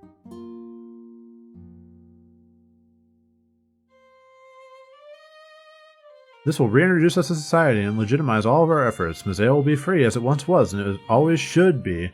In exchange, I offer 35% of Mazeo's pirates and their ships. He takes a few steps back, crossing his arms. Nada scoffs before vocalizing her demands. I can offer the other 65%. I think that puts me a cut above Alex. This certainly gets a reaction from the others in the room. However, we can't get it won over by numbers. We are deciding the future of Mazeo. I also want all criminal records expunged. However, my other demands are a bit more extreme. I want Mazeo divided in half. I want a new nation born. All pirates will move to this new nation under my lead. Mazeo will no longer be able to interfere with our work. I will determine where this nation is split in half. I want both residential and commercial land. We'll be given everything we need to live happily. That is my demand, a new nation built for piracy. She steps back, content with what she said. Grizz turns to face Damek and myself again. Does that align with the demands on paper? Yes, I believe it does. What was the next step again? You may take some time to think, talk with your allies, and then give me an answer. Oh, right, sorry, my mind is all over the place. There's no need to think, I already have my answer. Oh, is that so? Yeah, of course, this one was simple for me. He crosses his arm and turns to face me. So it's so dumb to say, I want half of your nation. I'll keep 35% of the pirates. You get 65% of the pirates. And, like, that's gonna be the end of it. You're gonna give them the fucking half the land. They're going to just simply fucking lie because they're pirates. And they're going to blow up your shit and take over the whole thing. Because they can actually declare war. Like, oh yeah, I want a rogue nation where pirates just go apeshit all the time. Great, good idea. But I get more ships. I could blow up, I could go blow blow. No. I'm definitely take the other one, because it's like, what's the worst that happens? The pirates get their criminal record expunged and we make the enemy of 65% of pirates. But all we get is like more workforce. I think if I was going for pure chaos, I'd take Nada, but I'm taking Alex's. I point to the paper that contained Alex's demands. Damek laughs and gives me a wide smile. Great minds think alike, I suppose. Good to know that we had the same idea. Let's sign this one, Grizz. It's my final choice. He points to the same paper and Grizz brings out a quill. They waste no time in signing it, making it an official decree. After that, Grizz rolls both papers up and seals them with wax. Nada, Alex, I thank both of you for your kind offers. I'll have these mailed back to you right away. You'll know within a few hours, I'm sure. Sounds good to me. This one's as good as mine.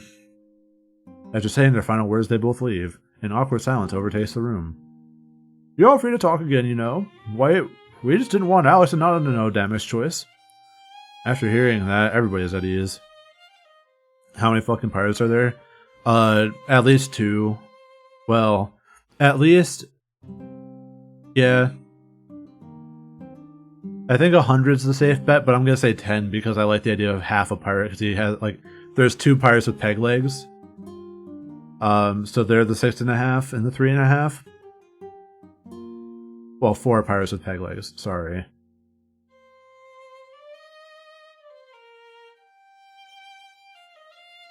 What about the guy with 1 ball? Is he also half? No. Because ball is life, not balls is life, you know? Avast me hearties. After hearing that, everybody is at ease. Talking amongst themselves, they theorize who we chose. Well, Damoc. Who'd you choose? Oh, you'll find out soon enough. Sorry for this little detour, everybody, but we can make our way back to the HQ now.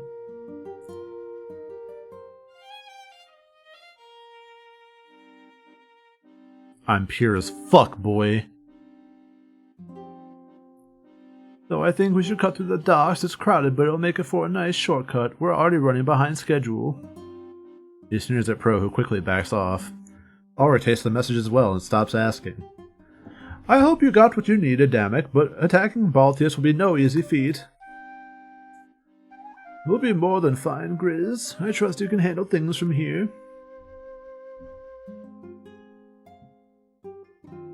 Yeah, I'm indefatigable mentally. I'm built different. Built different in parentheses, incorrect.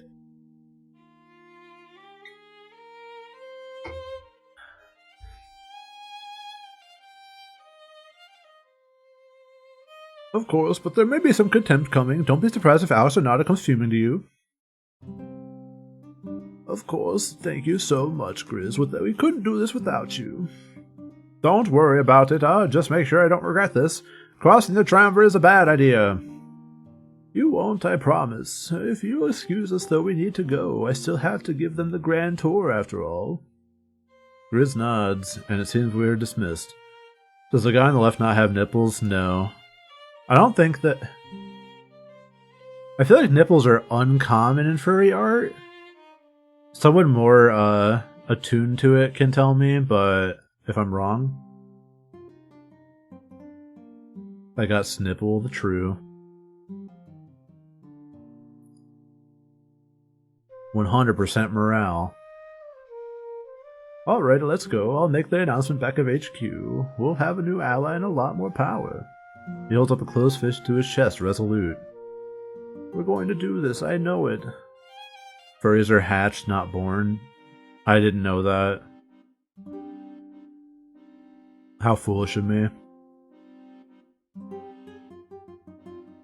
Yeah, I feel like nipples just get erased, like nipple erasure unironically. It's either they have no nipples or they have like the grossest, meatiest nipples on men. I'd finally start training and see the Rebellion's new HQ. I'm back in control. Oops.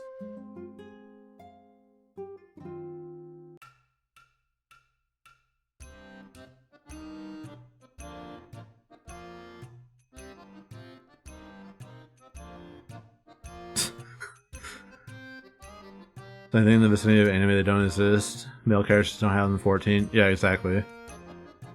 Grossest, meatiest nipples got you fucked up. I mean, reality got you fucked up, that's just how it goes.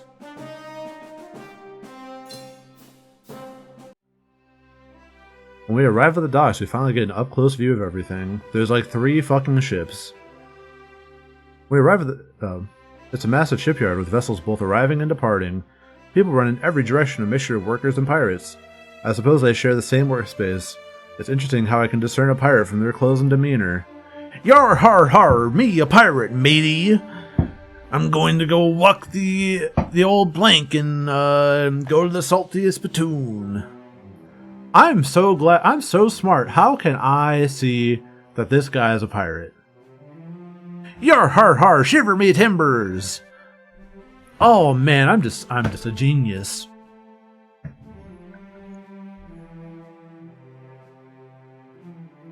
After a few steps into the shipyard, we're surrounded by tons of people. Hey, stay close to me. You wouldn't want to get lost, right? He inches closer to me and we make our way through the shipyard. It must be their busy hour or something because we can barely move. People bump into us and apologize before moving on their way. Wow, nice pirates actually apologize and don't go, get out of the fucking way, nerd. Quit stereotyping pirates? No. Unless they're Italian? That's a weird condition.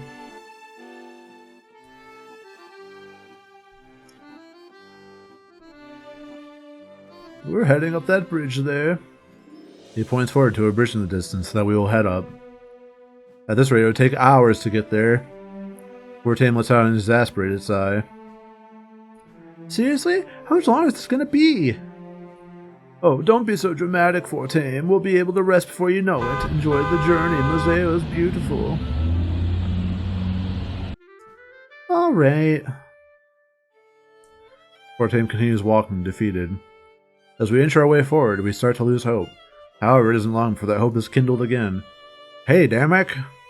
A voice shouts from high up, and we turn to look. There's a man at the top of one of the ships acting as a lookout. After seeing Damek, he quickly makes his way down to all of us. He slides down a ladder, quickly making his way to the surface. Where's the Schmeatmobile during the tavern date? There. No one redeemed it.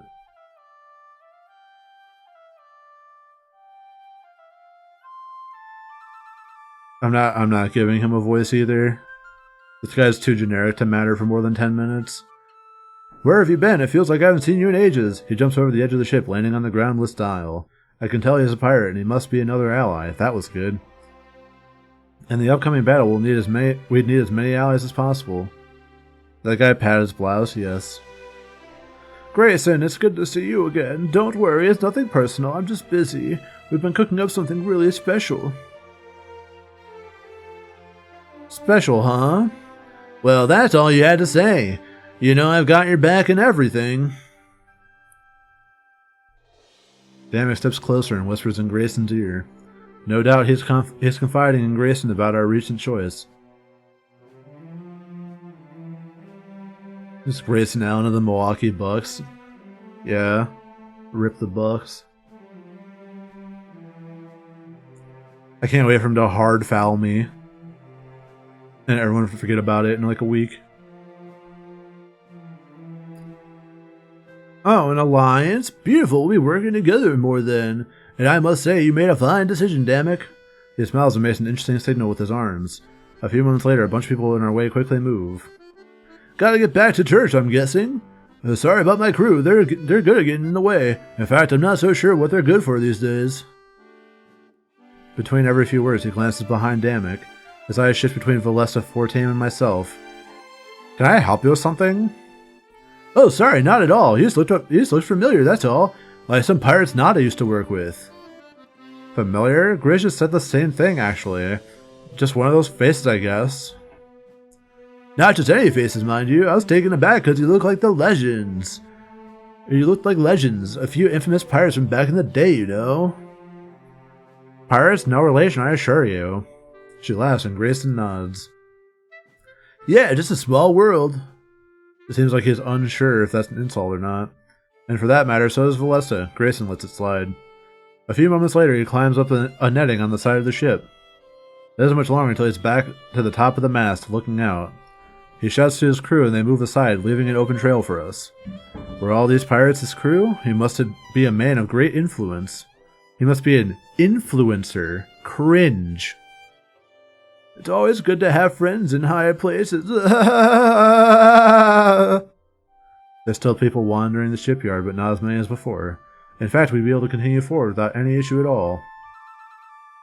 That was Grayson. We go way back. He is a great ally, and he'll have our back no matter what. I doubt he cares whether we sided with Alex or Nada. That was good. His crew seemed massive. The ship as well was in pristine condition. Well then, on we go. As he talks, he motions to the bridge once more. We give each other some space, happy to be moving freely again. Guess we could resume our journey without any struggles. Yeehaw.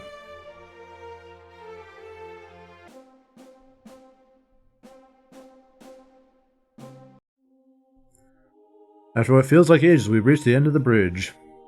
We all stop and catch our breath and let our legs relax. Damek wipes some sweat from his brow, laughing.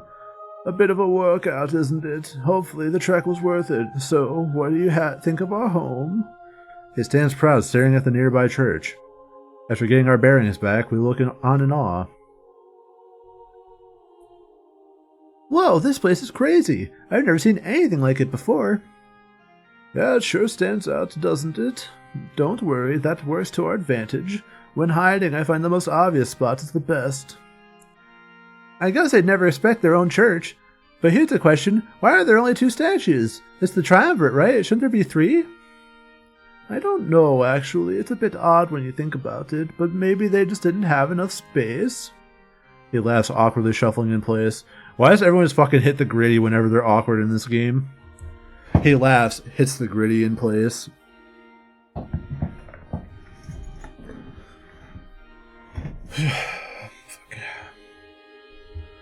Perhaps he found his ignorance embarrassing. I trust you're ready for the grand tour. I nod, looking over to Valessa and Fortame. It seemed our journey was over. We were here. This was our new home, whether we liked it or not. His widow we hid in a gwitty. Whoa. Yeah, I can't wait to see it. I'm game, let's do this. They both smile, ready to get things moving. Damek takes a few steps up the stairs and waves me over.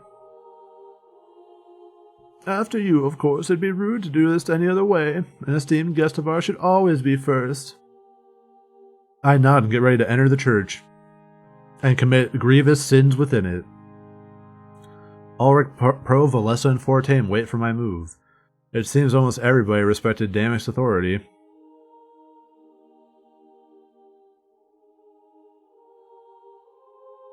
This party banter is due to my relationship with Ulrich? Uh-oh. Sure. So, Ulrich. Yeah.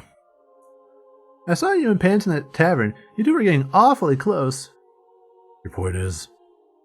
You know we're kind of dating, right? We had our first date in the town square. Oh, that's what that was? Yeah, it was pretty awesome. Mostly thanks to you, though, and that apple. I hate this. I'm gonna be honest with you, this makes me so fucking uncomfortable. I'm ready to vomit.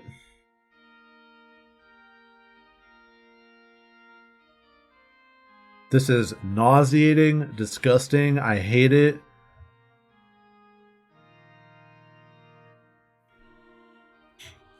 I was hoping to share it together. Maybe I was playing matchmaker all along.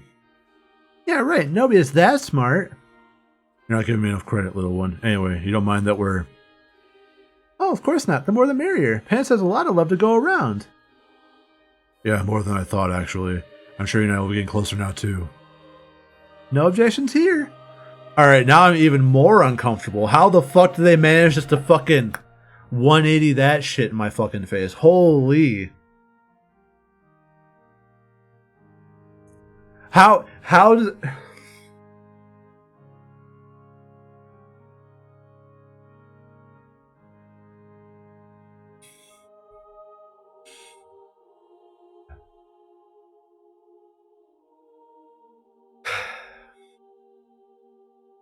I thought they were gonna be like jealous or something, and I was gonna have to deal with like the awkwardness of like them infighting, and it's just like, nah, go ahead, fuck my boyfriend. Like,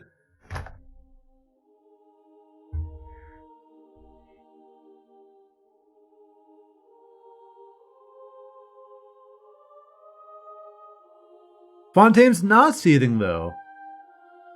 He's not at all. I hate it. Why is he not? God, fuck, dude. Well, don't. Actually, don't fuck. Do not have sex. Do not enter carnal relations with another person. Fucking hate it here. Me, haha, I will bang the 2 dudes, and then the game's like, Haha, they're into it as well. And it's like, why? The church looks so out of place. I've never seen anything like it before. It doesn't even look Mazaean, that's for sure. It looks creepy. It's modeled after Baltius. That's what things look like over there. And that's where we're going next. Just great. Now I'm even more afraid. Who made stuff like this anyway? Your guess is as good as mine. It doesn't fit in with any other part of Alestia. Baltius is really distinct. It's kind of cool. I'll take your word for it.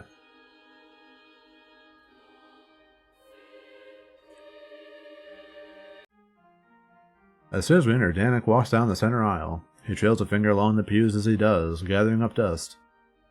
Not much time for the triumvirate worship these days.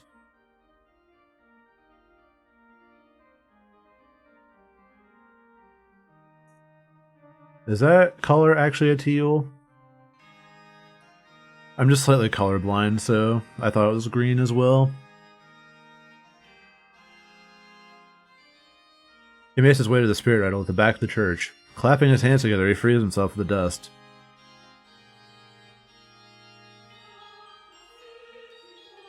This is the spirit idol of Mazaea, or so we thought until recently. It remains dust-free, unlike the rest of the church. He places a hand on the altar, looking up at the idol. We assumed it was dim and dying, you know, like the idol back in Valinor, but that's not the case at all. We are shocked. The reason it's dim is because it's receiving power, however the source of power is deep underground, for that's what the Triumvirate have been digging for. The entire reason for their occupation, and now it's in the hands of the rebellion. First the sword, now the idol they sought. He turns back to face us, a wide smile on his face. It would seem the tables are turning. Feel free to rest for a few minutes. There's still a bit of walk ahead. Seriously? More walking? When are we going to get to rest? Trust me, you'll get plenty of time to rest when you're dead. Just take a breather before we continue. He points to the pews before walking over to a door in the back corner. This door will lead us to the tunnels, Pants. It's the final stretch, I can promise you that. Whenever you're ready, let's head on down. He presses his back against the wall and crosses his arms. Everyone seems glad that he was offering us a brief reprieve. I'd take a few moments to collect myself before we head down.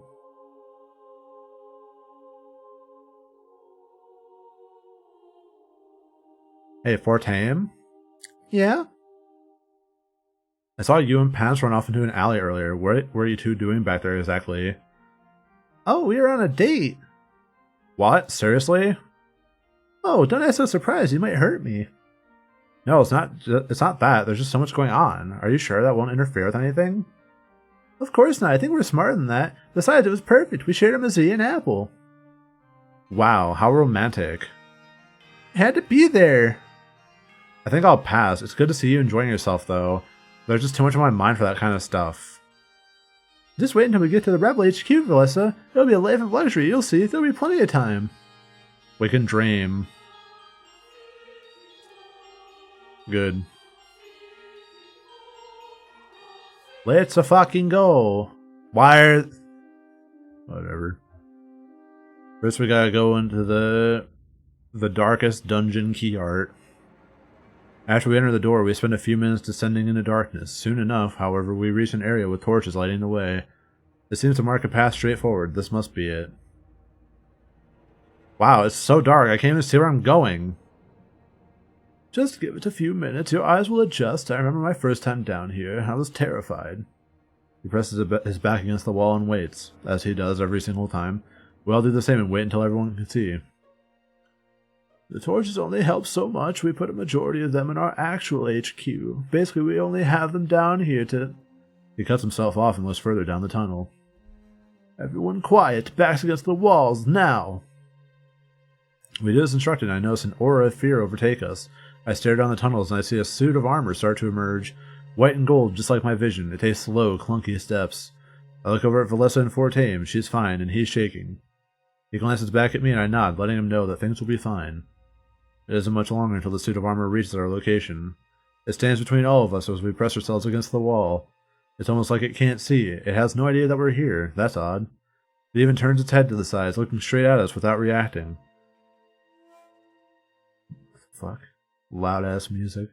After a minute or two of standing guard, it turns around and walks away. Its steps echo through the tunnels, loud, metallic, and hollow. It's frightening. But when it's far enough away, we all sigh and stand at ease. We're safe now. What was that? The Triumvirate Honor Guard. They're the ones that built this underground complex. We find it best not to interfere with their efforts in any way. Why is that? They're almost like caretakers, so we let them be. We all know for sure. All we know for sure is that they're disobeying their masters. Really? Yeah, at least that's what it seems like. Rather than search for the idol, they built a utopia. I think that was the choice of the spirits inside of them. Spirits? Yeah, they were created by the Blade of Exodus. The spirits inside are victims of their fictitious occupation. Right, then it's just like Pants said. Wait, victims of the occupation? Yeah, it's sad, really. They want to live again, so they built a home. Well, Essa looks sad and then takes a few steps back. It doesn't take a genius to realize what she's thinking. Having been a few minutes, our vision is adjusted. Sorry about that, everyone. Those things are brittle and weak. Even if we so much as bump them, they'll fall apart. Wait, really? Yeah, there's nothing inside. They're controlled purely by spiritual energy. They were strong at first, but they're weak now. It's almost like it degraded over time. Who knows, maybe we can even power them with that blade. A bit of irony, right? Haha, iron. Using their own forces against them. This is all so complicated.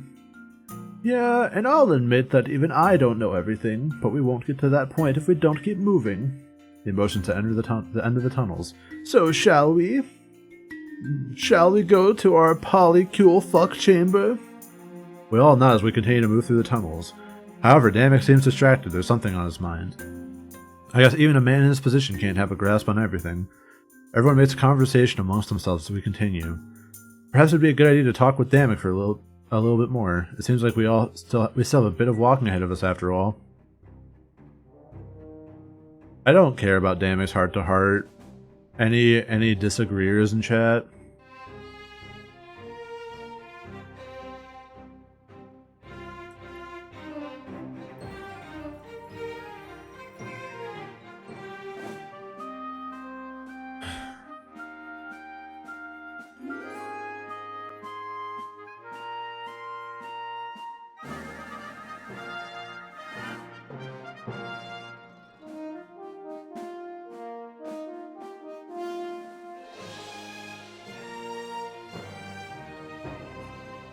Yeah, it's like Katamari Damacy, but with dicks and balls, buttholes, and... Fine, I'll do it. As we walk down the tunnels, I make my way to Damek's side. I ask him what's on his mind, and the people behind us give us space. I'm thankful for their consideration as we finally get some one-on-one time. What's on my mind? Oh, it's nothing too minor. Say, can you keep a secret? For you, anything.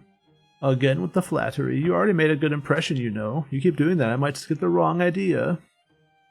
Why does everyone want to fuck me?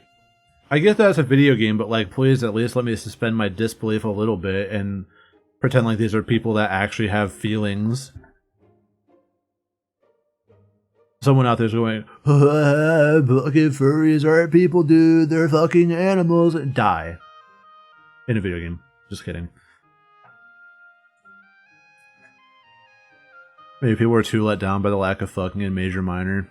That's valid.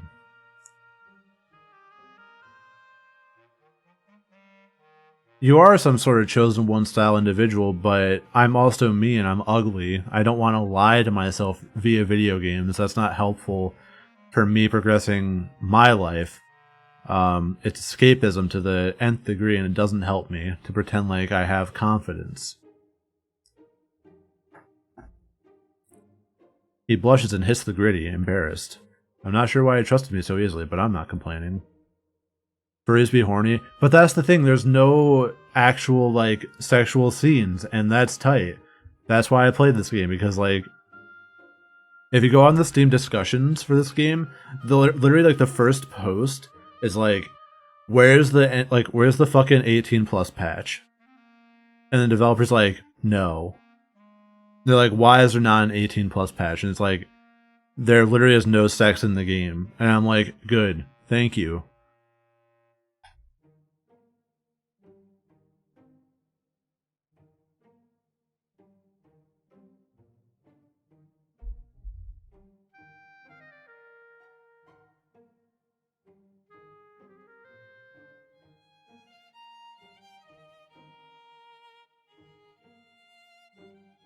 Sometimes it's hard for someone in a position of power to have confidants. About that suit of armor earlier, I think I scared everybody with my caution. Between you and I, that was a bit of an exaggeration. Like I said, those things are brittle and weak. I just didn't want anyone to knock them over, you know. If we kill one of them, what happens to the spirits inside? That was a good question, actually. I want to find a way to free those spirits trapped inside. Something tells me that killing them won't accomplish that. This is the sole reason why I tell everybody to leave them alone. They're harmless, they mind their own business. It's my belief that we should give them the same courtesy, that is, at least until we find a way to give them all freedom. Though they don't serve the Triumvirate, they're still trapped. Nobody should be forced into a position like that. They're just like us, spirits of family and friends, spirits of innocent occupation victims. He let out a loud sigh like the ability to vent is a godsend. I could tell that this is something he's been keeping inside for a while. Sorry for rambling on, I think I'm just trying to defend myself. Last week I accidentally bumped into one. It crumbled and fell to the ground. I felt absolutely awful. It's like I killed them. Who knows how many spirits were inside that one suit? I mean, in this war, I have to draw blood. I have to kill. But normally I reserve that punishment for our enemies. We're talking about the spirits of a long-lost family here, Pants. I feel like I did something wrong. I almost feel like I'm a murderer, you know. It's odd how blurred these lines can be in a war. Kill the enemy leader, you're nothing short of a hero. But kill a citizen going about their business, you're a monster. Maybe at the end of the day, that's what we are, monsters. You're more like a hero to me. I wish that's what I felt like. There's just so much pressure. I guess you know what it's like. We continue walking down the tunnel while he vents. It sounds like a ship coming into dock, which is consistent with the fact that we're in a pirate town. I can understand where he's coming from, and I can relate. It's all about the greater good, regardless of what he did. What we did. Everybody expects me to lead us to victory. They call me a master Everyone expects me to lead us to victory. What the fuck, he vented imposter? Boom, boom, boom, boom, boom, boom. Ba-da-doom. They call me a master strategist and shower me with praise, but at the end of the day I'm just following in his footsteps. Silas was the master strategist, I just worked under him. They say I fill his shoes quite well, but I don't think that's true. I think they need something to believe in, they need hope. They pushed that need for hope onto me, and I became that hope. Honestly, I think I'm more of a symbol than anything else. I'm sure you know what I mean, you're the seer. You had this role thrust upon you whether you wanted it or not. It's kind of the same for me, I'm the general. Fuck, I can't remember the general theme song. Oh well. I had no say in the matter. This pressure and all those expectations, I'm afraid I might break. Do you have any advice? Let's share our burdens together. Holy shit, did you say the word sus? Wait, you don't know what it's from? Let give you a brief r/history. If you didn't r/know your shit, the r/term sus, in parentheses suspicious, is a saying from the r/popular r/game r/Among Us. Among Us is so fun. Don't insult it. Every YouTuber and streamer says so. Corpse's voice is so deep, am I right or am I right? I mean, Mr. Beast and Dream play and pull big brain 1 billion trillion IQ moves in their videos. ...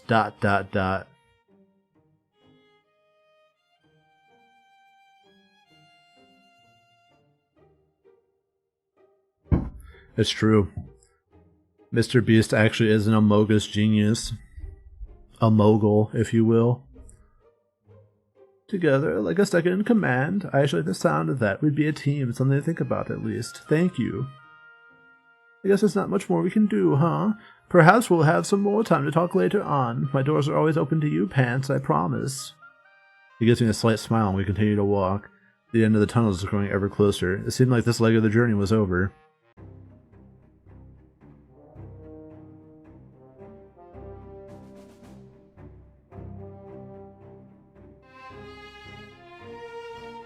My pants are always open to you, door. Alright, I think that's a good place to stop. God, I don't think I can go further without running the risk of getting dragged into another like 30-minute conversation. Holy shit, this is so loud. I still don't know if I want to raid people while I'm playing this game, if I'm being completely honest.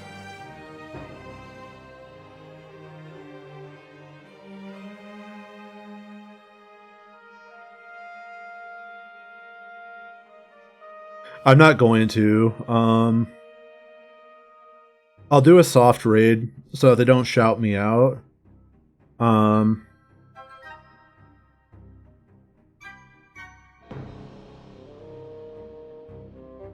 Host someone instead. That's not a bad idea.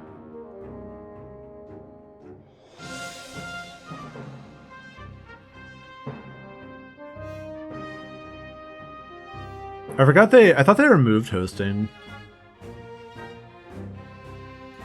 Let me see. I don't even know how to fucking host anyone now. I am boomer.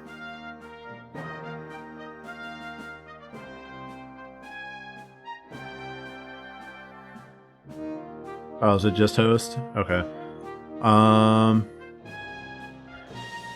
Yeah, I know. Stream over already. Very sad. That's kind of the major minor move, though. I can't do these streams for that long because I run my mouth all day at work, and I have to run my mouth at night. And I just don't have the endurance for it, man. Yeah, we need to know who's getting banged next stream. If I didn't end it here, no one would come back. You know, they'd be like, I've already seen the bing bang boom. I've seen all I need to see. See you next game, idiot. And then everyone would leave, and I would just stream to Nutty.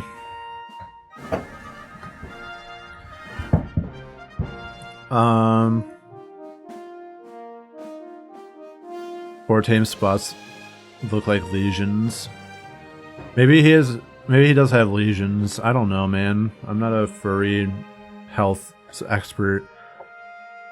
Alright, this shit is so fucking loud.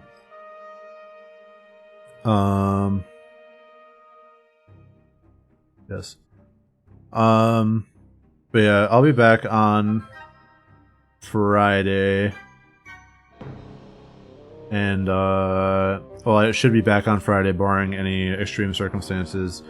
For context, I did start my new position at work, so it's very realistic that I just need some time to adjust to that, so I might be spotty for a week or two.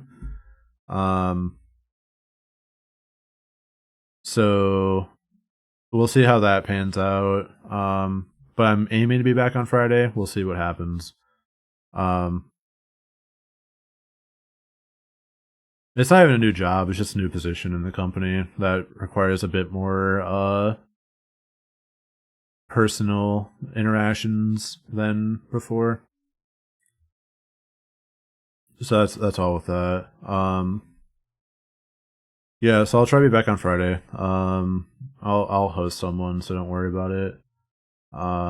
Yeah, thanks everyone for stopping by. Thanks for watching this fucking live train wreck. Can I tell you more? I'm a manager now. That's it. My goal with my career was to so in software development there are levels. I started as a level 1 at the age of 23, 22. And my first goal was to get to a level 3 engineer, which I did.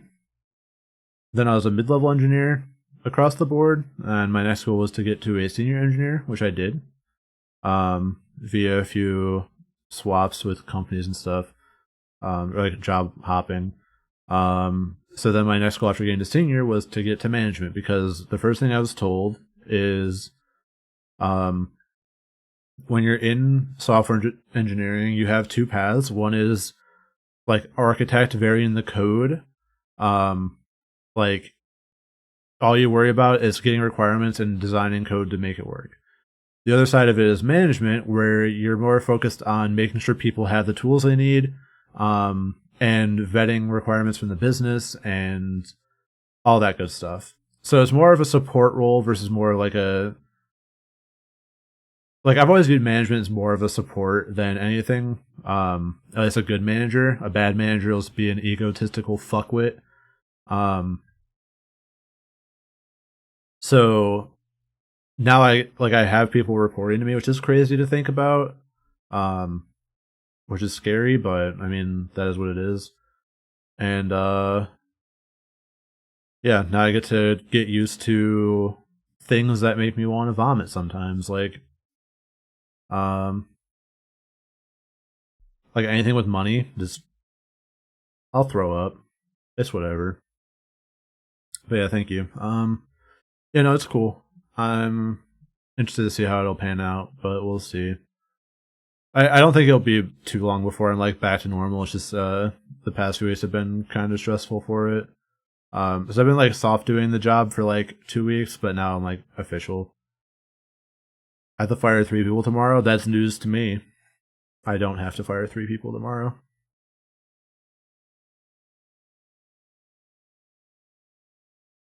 I wouldn't want to anyway. But yeah, so that's what's going on with me.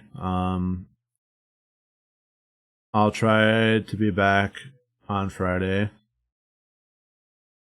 I'll get you guys out of here before this depression jerk gets too strong and drags me into it. Anyway, thanks everyone for stopping by. Thanks for being here. I will see you guys in the next one. Bye now.